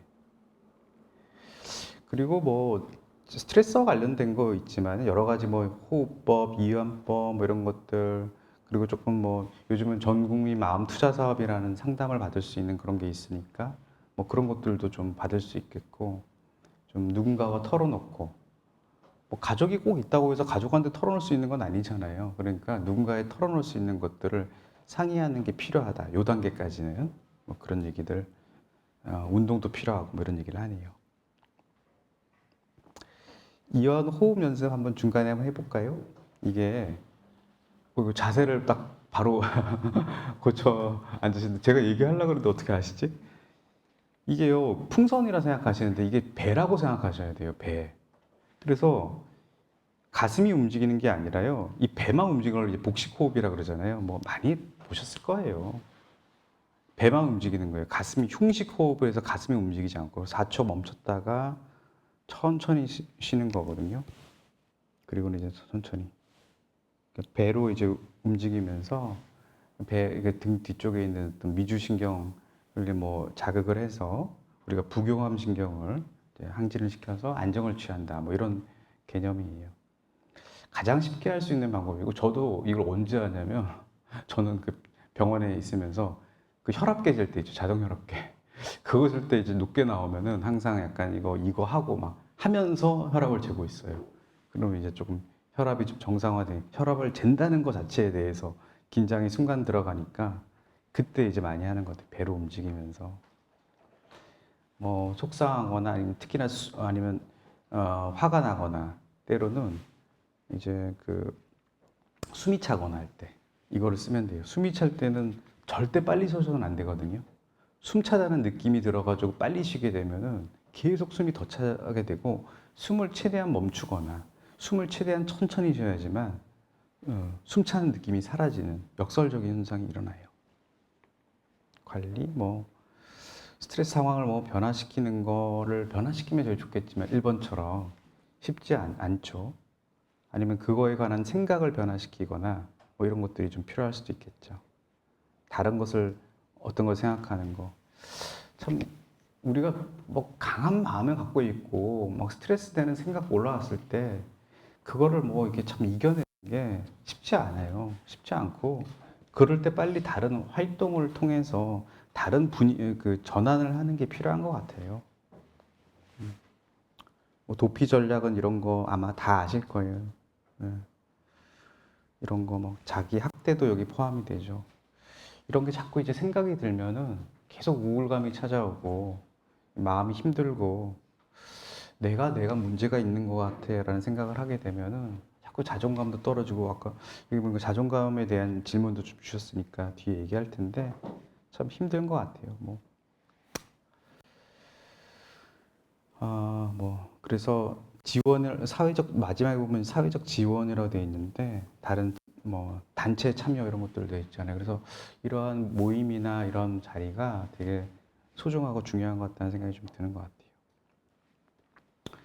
근데 이제 스트레스를 이제 계속 안고 있는데 이게 스트레스가 이게 그냥 관리하면서 보면 되는 건지 아니면 어떤 정말 치료를 해야 되는 건지 이걸 가늠하기가 어렵잖아요. 아, 내가 요즘 스트레스가 선생님 너무 많아요. 여러 가지만 그래서 이걸 뭐 어떻게 하면 되는 건지 알 수가 없잖아요. 근데 여기서의 골자는 물론 영어로 적혀서 좀 죄송한데 결국에는 이 스트레스가 만성화되면서 정신질환이라고 하는 아까 빨간 피라미드의 꼭대기로 갈 가능성을 배제할 수 없다는 얘기거든요. 예.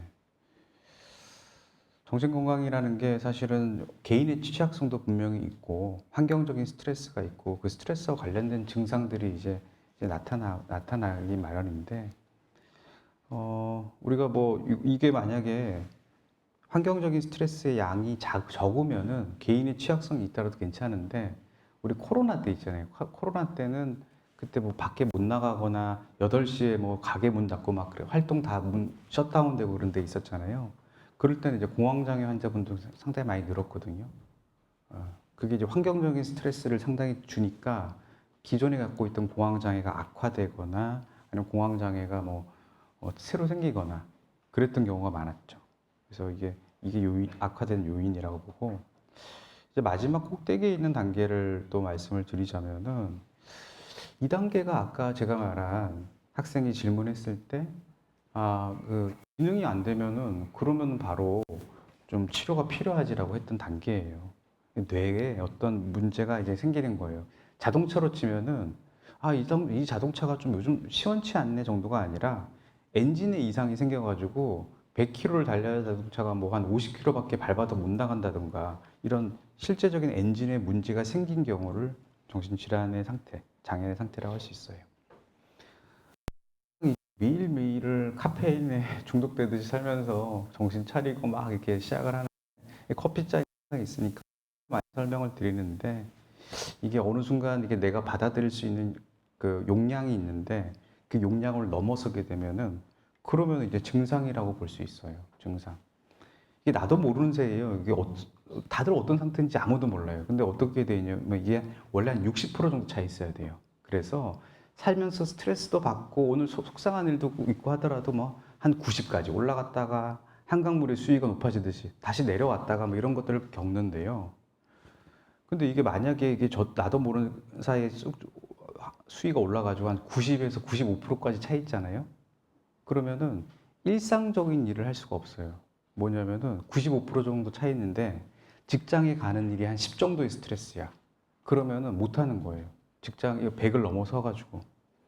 그러면은 뭐 가서 뭐 특히나 청소년들은 뭐 학교 가서 누가 뭐 공부 열심히 하래? 가서 앉아 있으라는 얘기지 왜 그래라고 하는데 그게 왜 힘들다 그러는데 이제 이미 차 있었기 때문이죠. 그래서 염려되는 부분들은 계속 이런 만성 스트레스에 있다 보니까 여러분들께서도 이 정도로 한 80, 90 이상, 60보다 더 높은 수준의 뭔가 있는 게 아닐까. 그러다 보면 조금 더 스트레스 받으면 그날 잠을 못 잔다거나 뭐 어쩌다가 잠을 못 자는 거 말고요. 한 2, 3일 정도 못 자서 굉장히 힘들다거나 이런 만성적인 불면증이 생기거나 이런 것들이 생길 수 있는 거고, 여러 가지 이런 요인들이 있으면은 우울증이 생기면서 뇌 자체의 기능 변화가 일어나서 정확한 인지나 생각이나 이런 것들을 하기가 어려워지는 생각이 들어요. 특히나 인지에 영향을 주니까. 팔다리가 다치면은 내일 시험이야. 시험 볼 수 있어요. 뭐 붕대를 감건 기부스를 하든 시험 볼 수 있는데, 이 뇌기능 상태가 되면 뇌의 작동이 잘 안 되는 상태가 되고, 그러다 보면 인지력이 떨어지다 보면 다음 날까지도 시험을 이제 좀 못 보게 되는 생각이 들죠.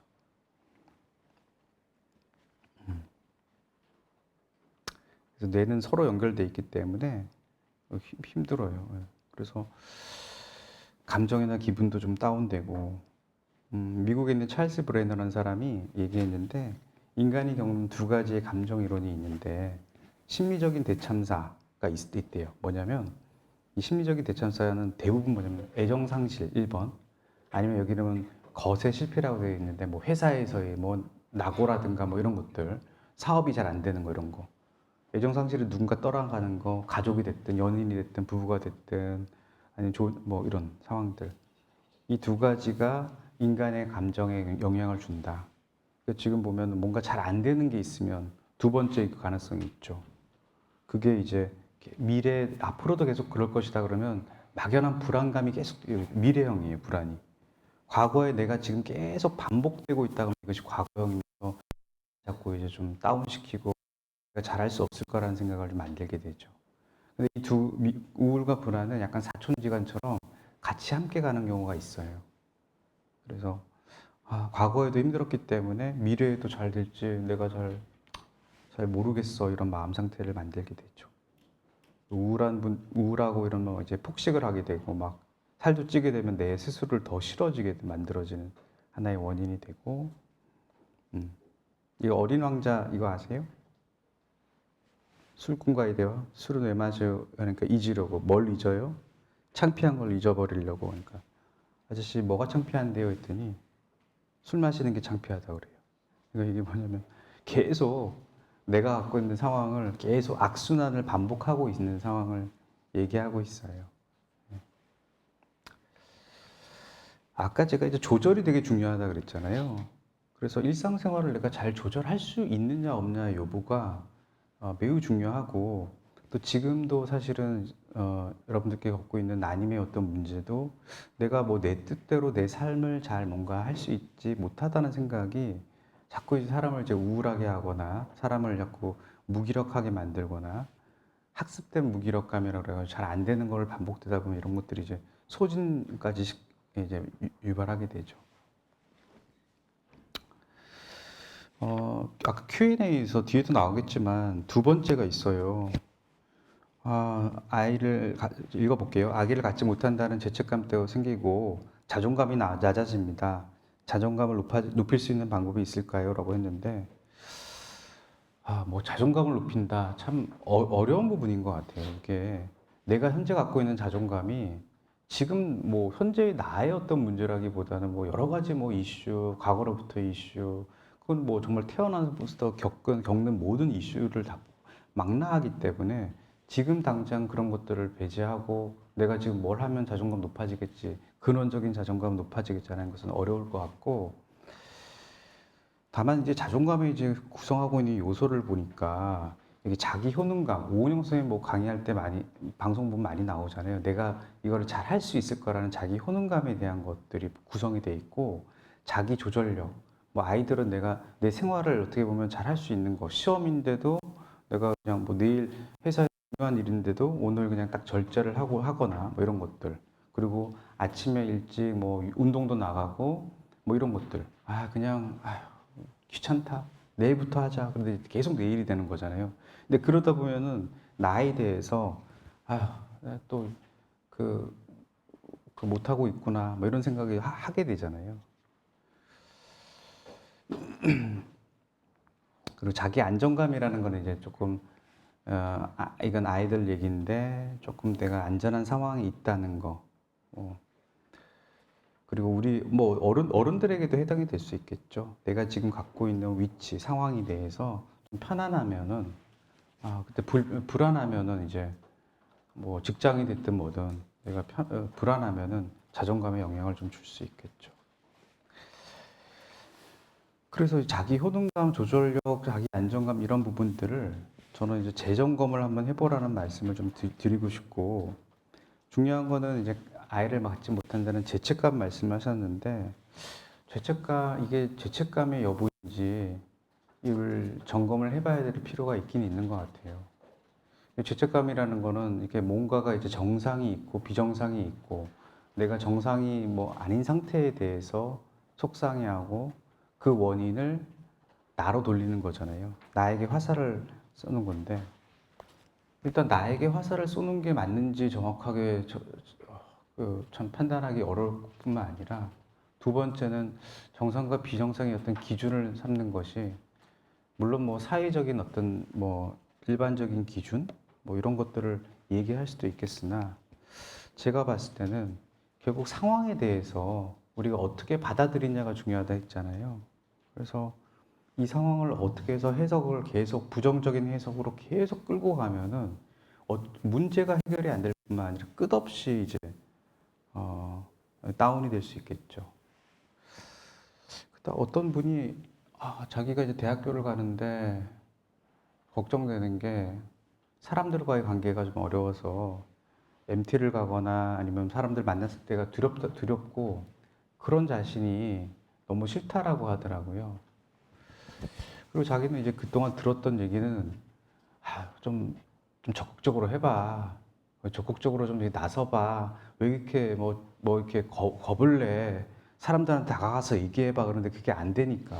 나는 항상 부족해. 나는 항상 안 돼. 라는 얘기를 하는데, 제가 그때 들었던 생각은 안 되면 어떨까라는 생각이 좀 들었던 것 같아요. 예를 들면은, 그건 내가 좀 타고나서, 성격적인 측면에 타고나서 다른 사람들하고 막 이렇게 어울리고 하는 걸 이제 어렵게 타고난 거예요, 사실은.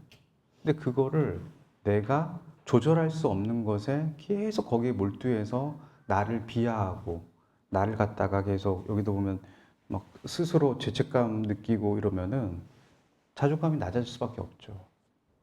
그래서 제가 그거는 조금 차치하고, 만약에 당신이 이제 만약에 뭐 대학 갔으니까 토익 시험이라든가 전공 과목에서 혼자 할 수 있는 거니까, 거기서 만약에 문제가 있거나 혼자 조절할 수 있는 영역에서 문제가 있으면은 거기에 대해서는 좀 가혹하게 스스로를 생각해도 되는데, 타고난 성격적인 측면이 있고 뭐 사람마다 다 다르잖아요. 어떤 사람은 막 활발해가지고 뭐 한여름에도 뭐 패딩을 팔아먹을 수 있는 그런 능력을 갖고 있는 사람이 있고, 그렇지 않고 조용히 뭐 연구하면서 찬찬히 자기만의 어떤 것을 혼자만의 그런 것들을 좋아하는 사람이 있고, 그건 각자마다 다 다른 건데, 그걸 갖다가 이제 조절할 수 없는 것에 대해서, 내가 조절할 수 없는 부분에 대해서 너무 하시하게, 너무 그 부분을 이제 강하게 이제 기준점을 높이 세워서, 이걸 못하니까 나는 부족한 사람이에요. 나는 쓸모없는 사람이에요. 내 자존감은 낮아 있어요라고 하는 것 같아요. 그래서 내가 조절할 수 있는 법, 조절할 수 없는 것을 구별하는 게 일단 첫 번째 중요한 것 같아요. 조절할 수 없는 상황이라는 거를 어떻게 보면 수용을 해야 될 수밖에 없는데, 물론 말은 이렇게 하지만은 뭐 저라고 스트레스 상황에서 얼마나 이렇게 잘할 수 있겠습니까만은, 그래도 우리가 이런 방향으로 가야 된다는 생각을 좀 드는 것 같아요. 잠깐만요. 네. 요거는 이제 그 톨러런스라는 게 이제 버텨낼 수 있는 내성 이런 건데요. 윈도우라는 어떤 범위예요. 요 튜브가, 유니콘 튜브가 이렇게 이제 이게 항해라고 해야 되나? 떠서 가는 거예요. 풀장 안에. 요 위로 가면 이제 과각성이라고, 영어라 좀 죄송한데 여기 가면 다운되는 건데, 우리 마음이 항상 일정치 않고요. 항상 움직여요.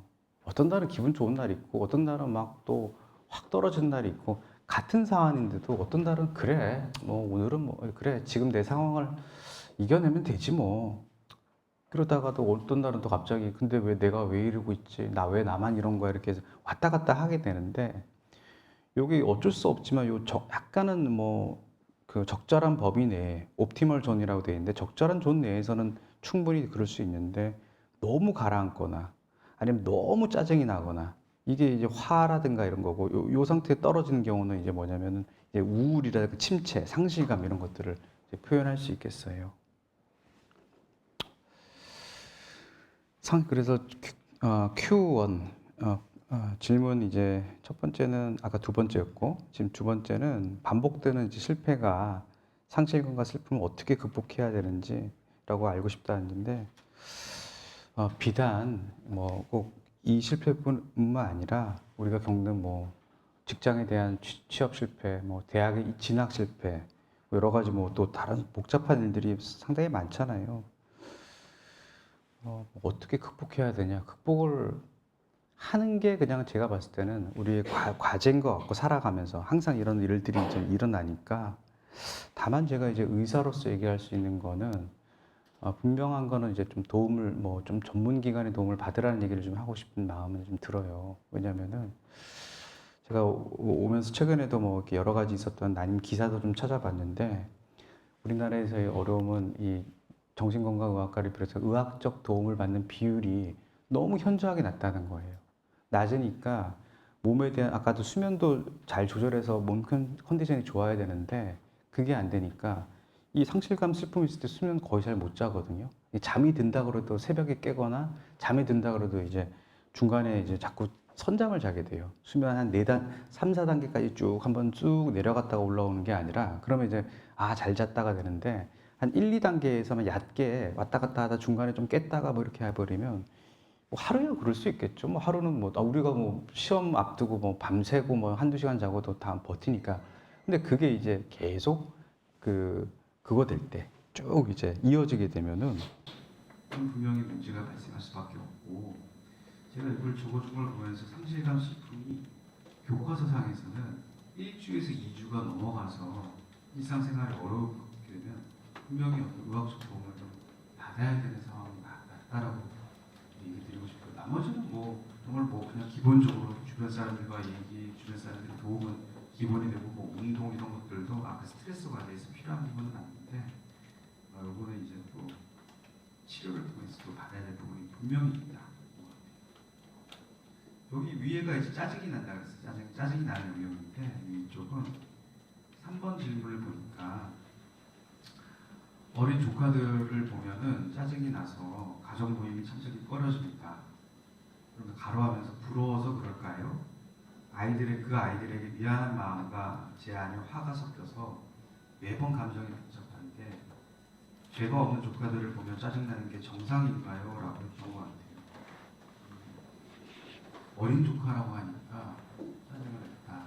그리고 마지막에 보면 죄 없는 조카라고 했는데 아마도 뭐 제가 봤을 때 뭐 조카 애들이 뭐 그냥 있지는 않잖아요. 뭐 귀찮게 하거나 뭐 그런 게 있어서 아마도 그 아이들도 좀 긁는 부분이 있지 않았을까라는 아이들의 그 특성이죠.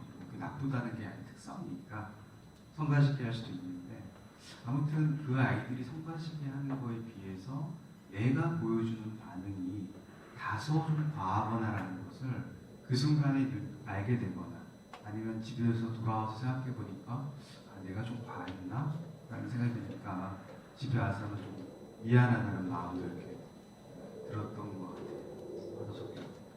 저도 이 3번 질문 보면서 정말 마음이 굉장히 복잡하다. 우리가 마음이라는 게 정말 양가 감정이라는 표현을 쓰는데 마음이 정말 복잡하게 최소 2가지 이상이 좀 작동을 하거든요.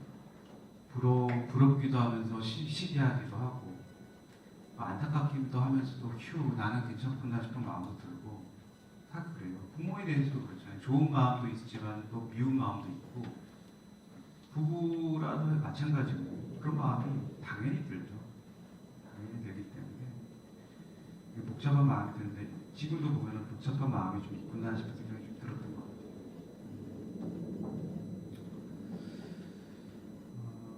정성이라고 보기는 어려울 수도 있겠고 아무튼 감정이 내가 봐도 내가 내 스스로를 셀프 모니터링해도 뭔가 좀 어려움이 좀 있다라고 생각을 하게 되는 것 같고 중간에 가로하고는 부러워서 그런가요라고 했는데 이거는 저한테 질문을 했지만 아마도 제 마음에서는 그게 작동하고 있어요라고 저한테 메시지를 준 것 같다는 생각이 들었어요.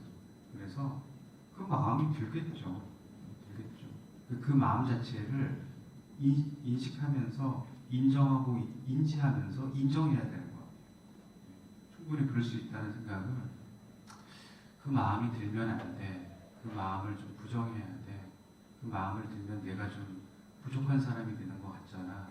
그 마음이 들면은 내가 좀 뭐랄까 약한 사람이 되거나 아니면 내가 좀 하여튼 그래서 이 마음을 갖다가 좀 이렇게 드러내지 말아야 돼, 숨겨야 돼 이런 생각들을 계속 마음에서 작동하고 있어서 그런 게 아닐까 싶은 생각이 드는 거예요. 그러니까 자꾸 거기에 건드려지면은 그게 이제 화가 나거나 짜증이 나는 거죠.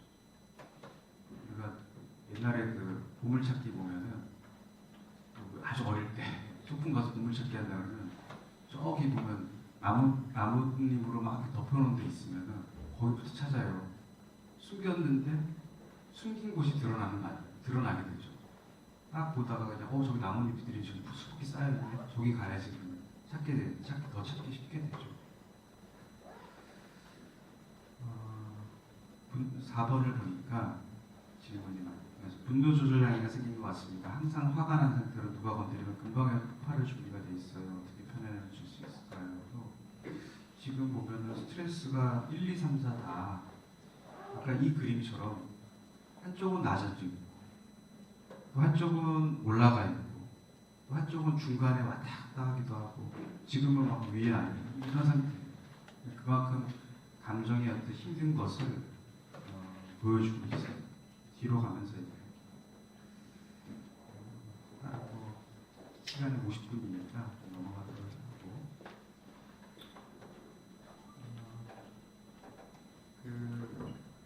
이것도 원래 얘기하려고 그러냐면 가급적이면은 병원에서도 보면은 뭐가 있냐면은 대체의학이라는 것을 조금 빙자해서 혹시라도 현혹하는 경우가 좀 있어요.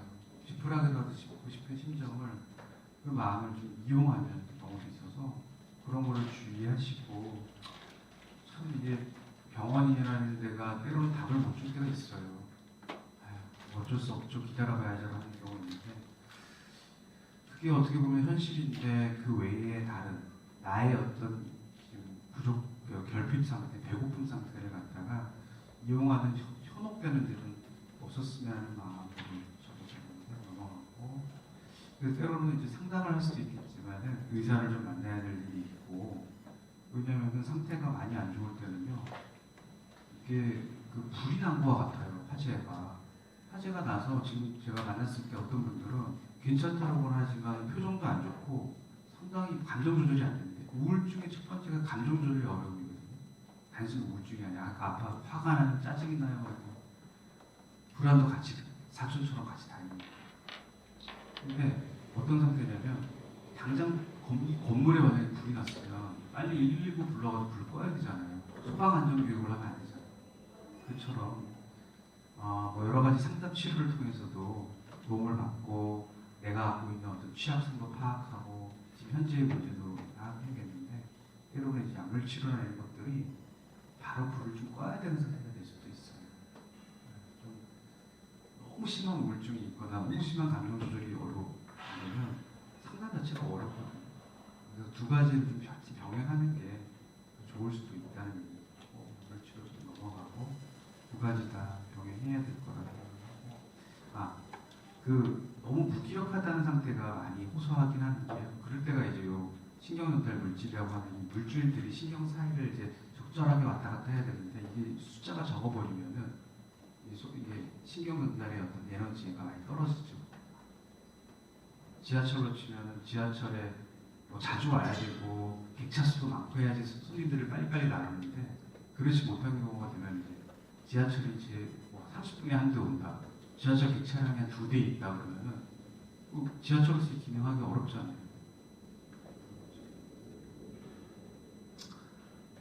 관계 얘기는 이제 보면 요 애착과 관련된 얘기 아까 오은영 선생님 무슨 결혼 지옥이나 여기 나오는데 거기서 이런 얘기 많이 나오죠.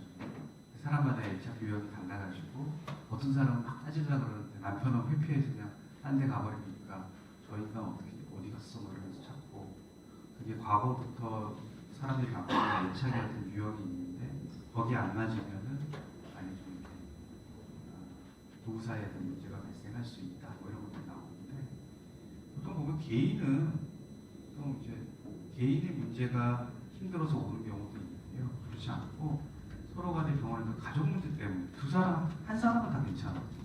한 사람씩은 다 괜찮은데 두 사람 사이 개인의 문제가 없는데 문제가 관계의 문제 때문에 서로가 막 싸우게 되거나 이런 일들이 발생하는 경우가 많은 것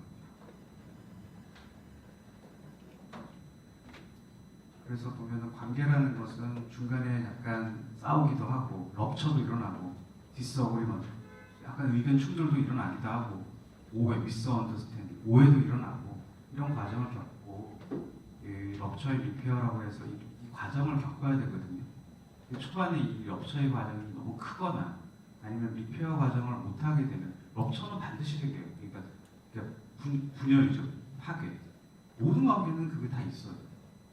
그래서 이 관계가 계속 사이클을 이루면서 신뢰도 구축이 되고 친밀도도 구축이 되는 건데 그래서 아주 이상적인 어떤 도자기는 이런 거죠.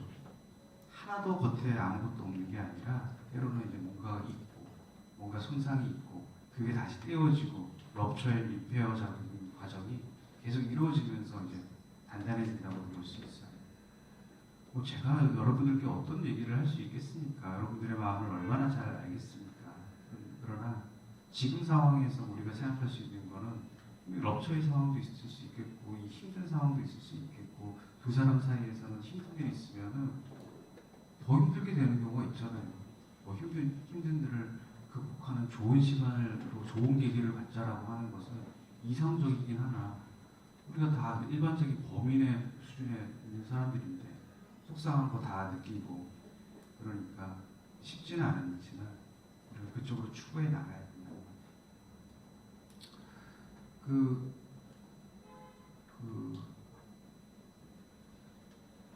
제가 유튜브에서 가끔 이제 보는 게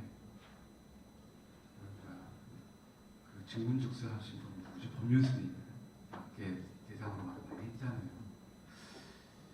이게 안 들리다가 뭐 최근에 이제 강의를 앞두고 있으면 뭐가 들리거든요. 내가 무의식 속에 숨어 있다가 그 문구가 하나 들리는데 어떤 사람이 이제 애가 와가지고 자기는 소통을 하고 싶다는 거였어요. 대상 그게 뭐 부모일 수도 있고 자녀일 수도 있고 아니면 부부끼리일 수도 있겠는데 소통을 하고 싶은데 소통이 안 되고 대화가 안 되고 막 이렇게 얘기를 하니까 법률스님이 지금 소통을 하고 싶다는 게 아니라 당신 상대방이 내 뜻에 맞게 따라줬으면 좋겠다라고 하는 것처럼 들린다고 말을 하는 거예요. 그러니까 내가 말하는 소통, 그건 내 방식대로의 소통이라는 거죠. 이 사람이 왜 이렇게 대화 안 해주고 뭘 안 해주고 하면서 막 그러면서 우리는 소통이 안 돼, 우리 답답해 소통이 안 돼서 큰일이야 뭐 이러고 하는데 그거 안에는 내 뜻대로 이 사람이 좀 움직여야 되고 여기 오라 그러면 와야 되고 내가 대화하자면 대화해야 되고 해야 되는데 그게 안 되고 있다 라고 하면서 그러면서 뭐 하는 말이 소통의 기본이 들어주고 그러니까 귀로 들어주는 거 말을 하는 게 들어주고 또 상대방의 요구를 들어주는 거 듣고 들어주는 거 이렇게 얘기를 했는데 그게 아마도 제가 오늘 이 강의 때문인지 몰라서 좀 들렸던 것 같아요. 왜냐면 아까도 처음 말씀드린 것처럼 내가 강의를 맡긴 맡았지만은 내가 경험하지 못한 부분에 대해서 뭔가 얘기한다는 게 예전에 같은 더 얘기했을 것 같아요. 근데 이제 점점 나이가 먹으면서 과연 내가 이해할 수 있을까? 공감할 수 있을까? 정말 챗GPT가 공감하는 척 할 뿐이에요 라고 솔직하게 고백한 것처럼 그게 챗GPT가 과연 크게 다를까? 어떤 영역에 있어서 제가 뭐 겪은 일은 또 다를 수도 있겠지만 그런 생각이 좀 들어서 아마 그 얘기가 좀 들렸던 것 같아요.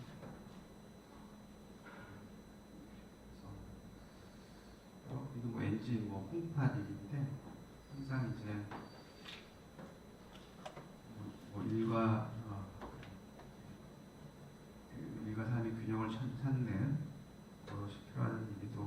많이 들어봤을 테니까 얘기하는데 슬라이드가 시간은 별로 없는데 슬라이드가 많지 않아서 많이 아직 많이 있는데 시간은 별로 없는데 감정에 대해서는 그냥 있는 그대로 일단은 뭐 받아들이고 인위적으로 바꾸지 말라라고 돼 있는데 그래도 이제 감정 자체를 바꾸려고 하긴 어렵지만은 그래도 이제 신체적인 활동을 통해서 좀 바꿔보는 거는 그래도 경멸을 하고 있어요.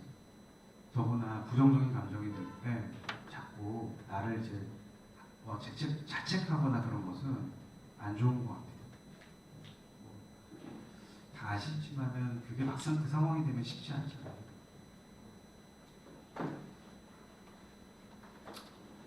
스스로에 대한 믿음에 대한 얘기도 나오고 우리가 이제 앞으로 가야 될 길에 대해서 한번 고민해 봐야 되고 힘든 일은 절대 이 세상에서 살면 없어야 되는 기준이 돼서는 안 되고 있더라도 우리가 슬기롭게 헤쳐나가야 될 것이라고 믿고 있는 거 어찌 보면 뻔한 얘기 같으면서도 자꾸 나이가 들면서 더 이런 얘기가 옛날 같았으면 그냥 그런 얘기네 하고 넘어갈 일을 자꾸 반추하고 생각하게 만드는 것 같아요.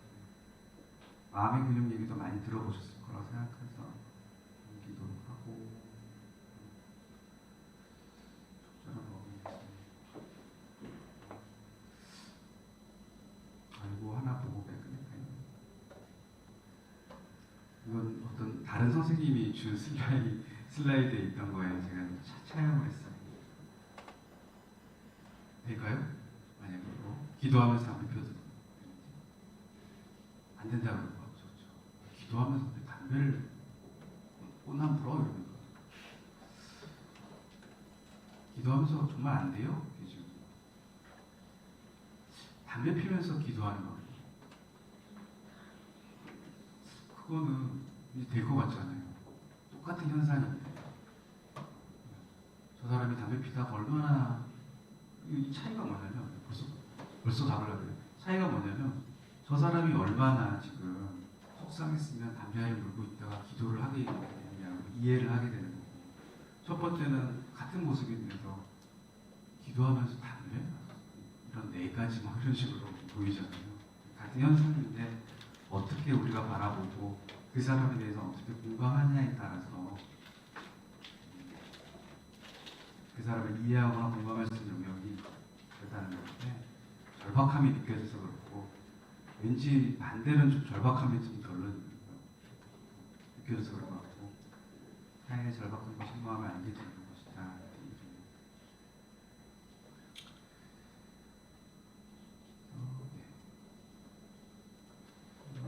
일단은 제가 앞에 했던 얘기들의 저 써머리예요. 일단 내가 컨트롤링, 오늘 얘기의 핵심은 주도적으로 사는 삶에 대한 어떤 컨트롤링이고 심지어 이제 컨트롤이 안 되는 영역은 삶의 영역이 상당히 많은데 그렇더라도 약간의 어떤 부분들을 수용적으로 받아들일 부분이 있다. 내가 바꿀 수 없는 부분을 수용적으로 받아들이는 부분이고 내가 조절할 수 있는 것과 없는 것에 대한 구분을 좀 명확하게 하자는 거고 제가 뭐 이거를 다 생각했겠습니까? 여러 가지 다른 뭐 상담을 하거나 아까 뭐 그런 말씀도 듣고 뭐 등등 하면서 들었던 생각을 한 것 같아요. 언어적인 소통이 필요하다는 얘기, 공감적 소통은 이제 남자들이 잘 안 되는 부분이거든요. 남자는 타고난 부분이 좀 어려운 부분이 있어요. 그게 이제 설명도 잘 많이 안 하고 그런 게 있죠. 어떤 분이 예전에 남편이 와서 오늘 피곤해 말 시키지 마 했는데 밤에 거의 잠을 못 잤다 그래요. 왜냐면 그게 이유를 모르는 거예요. 나 때문인가? 내가 뭐가 있어서 그런가? 막 이러면서 아니면 저 인간이 왜 저러지? 막 이 상상을 왜 이렇게 자꾸 알고 보니까 뭐 그 전날에 뭐 친구랑 뭐 있어가지고 그냥 그런 일이 있었던 거예요. 그 얘기를 만약까지 했었으면은 부인이 그거에 대해서 밤새 뭐 저 사람 왜 저러지 할 거 안 했을 텐데 충분한 얘기가 없으니까 힘들었다는 얘기를 하고 있고 그 의대 강의할 때 남학생이든 남자분들한테는 공감할 다른 거 아니고 저는 이제 그래 힘내 잘해 뭐 이런 그 멘트가 아니라 계속 그거에 대한 질문을 해주는 거라고 영어 단어 익스플로어 탐색이라고 생각하시면 됩니다. 왜 그랬고 왜 어떤 마음이 들었고 그때 어땠는지에 대한 얘기를 계속 탐색해 나가는 그 자체 거기서 지지가 일어나는 것이지 그런 분위기를 통해서 힘내 잘 될 거야 잘할 수 있어라는 말에서는 뭐 지지가 안 일어나죠. 아 저 사람이 내 귀를 경청하고 있구나 내 말을 경청하고 있는 그 상황에서 우리가 지지라는 것을 느낄 수가 있는 것이지 언어로서 소통은 이제 해야 되겠지만 지지적 소통은 조금 더 나가야 됩니다. 넘어가도록 설명하다가 넘어가도록 하고 시간이 없으니까 자기 효능감 아까 얘기했고 자존감 얘기했는데 뭐 이게 차이가 있대요. 하지만 뭐 누구나 다 잘하겠고 잘할 수 있다는 사람이 있겠습니다. 저도 강의 올 때 뭐 잘할 수 있을 거라 생각하면서 그래서 그래도 여기 와서 얘기 듣고 뭔가 또 배워가고 힘을 내려고 오시는 여러분들 좀 잘하고 있다고 제가 아무것도 아닌 제가 감히 좀 칭찬을 좀 드리고 싶어요. 마지막 슬라이드예요. 몇 년 전에 기사거든요. 2021년인데요. 이 칸 영화제인가? 여기서 실수가 일어났어요. 뭐냐면 1등상을 발표를 해야 되는데 그러면 이제 최종적으로 막판에 있다가 짠 하면서 대상 우리나라 발표하면서 막 피날레를 하잖아요. 그게 아니라 뭐 퍼스트인가 단어를 잘못 해석을 해가지고 첫 번째 발표해버린 거야. 그러니까 우리로 치고 무슨 대상이 첫 번째 나와버린 거야. 완전히 그냥 그날 행사가 한 2-3시간이면 얘기 빠지게 된 거거든요.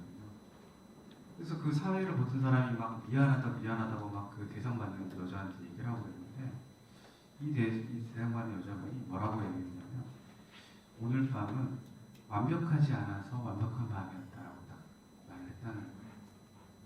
사는 게 완벽한다는 건 존재하지 않고 완벽하지 않다고 하더라도 그것도 하나의 삶이고 완벽하지 않는 것이기 때문에 완벽했다고 표현한 게 굉장히 인상 깊어서 강의 때 막판에 이걸 좀 들고 다니면서 좀 써먹기도 하고 있어요. 네, 너무 오랫동안 한 것 같아요. 네, 잘 경청해 주셔서 감사합니다. 네, 마치겠습니다.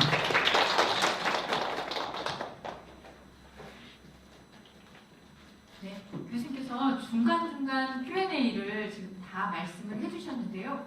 혹시 더 궁금하신 거, 질문하고 싶으신 분 있으신가요? 너무 말씀을 잘해주셔가지고 궁금한 게 없으신 걸로 그럼.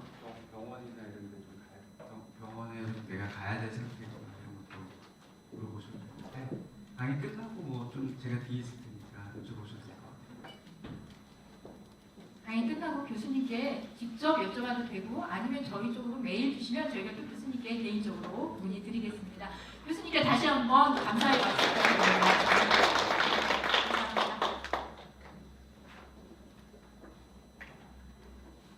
네, 이상으로 저희 3시간 연달아서 강연 이어졌는데요.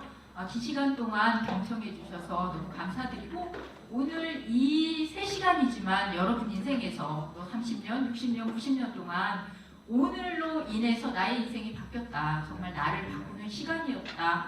조금이라도 마음이 들었으면 하는 바람이 있습니다.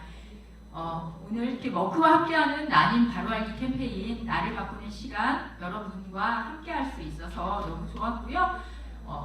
지금 책상 위에 올려져 있는 만족도 조사 간단히 진행하고 모든 강연을 마치도록 하겠습니다. 일단 만족도 조사 부탁드리고요. 혹시 교수님께 개인적으로 질문 있으신 분은 질문하시면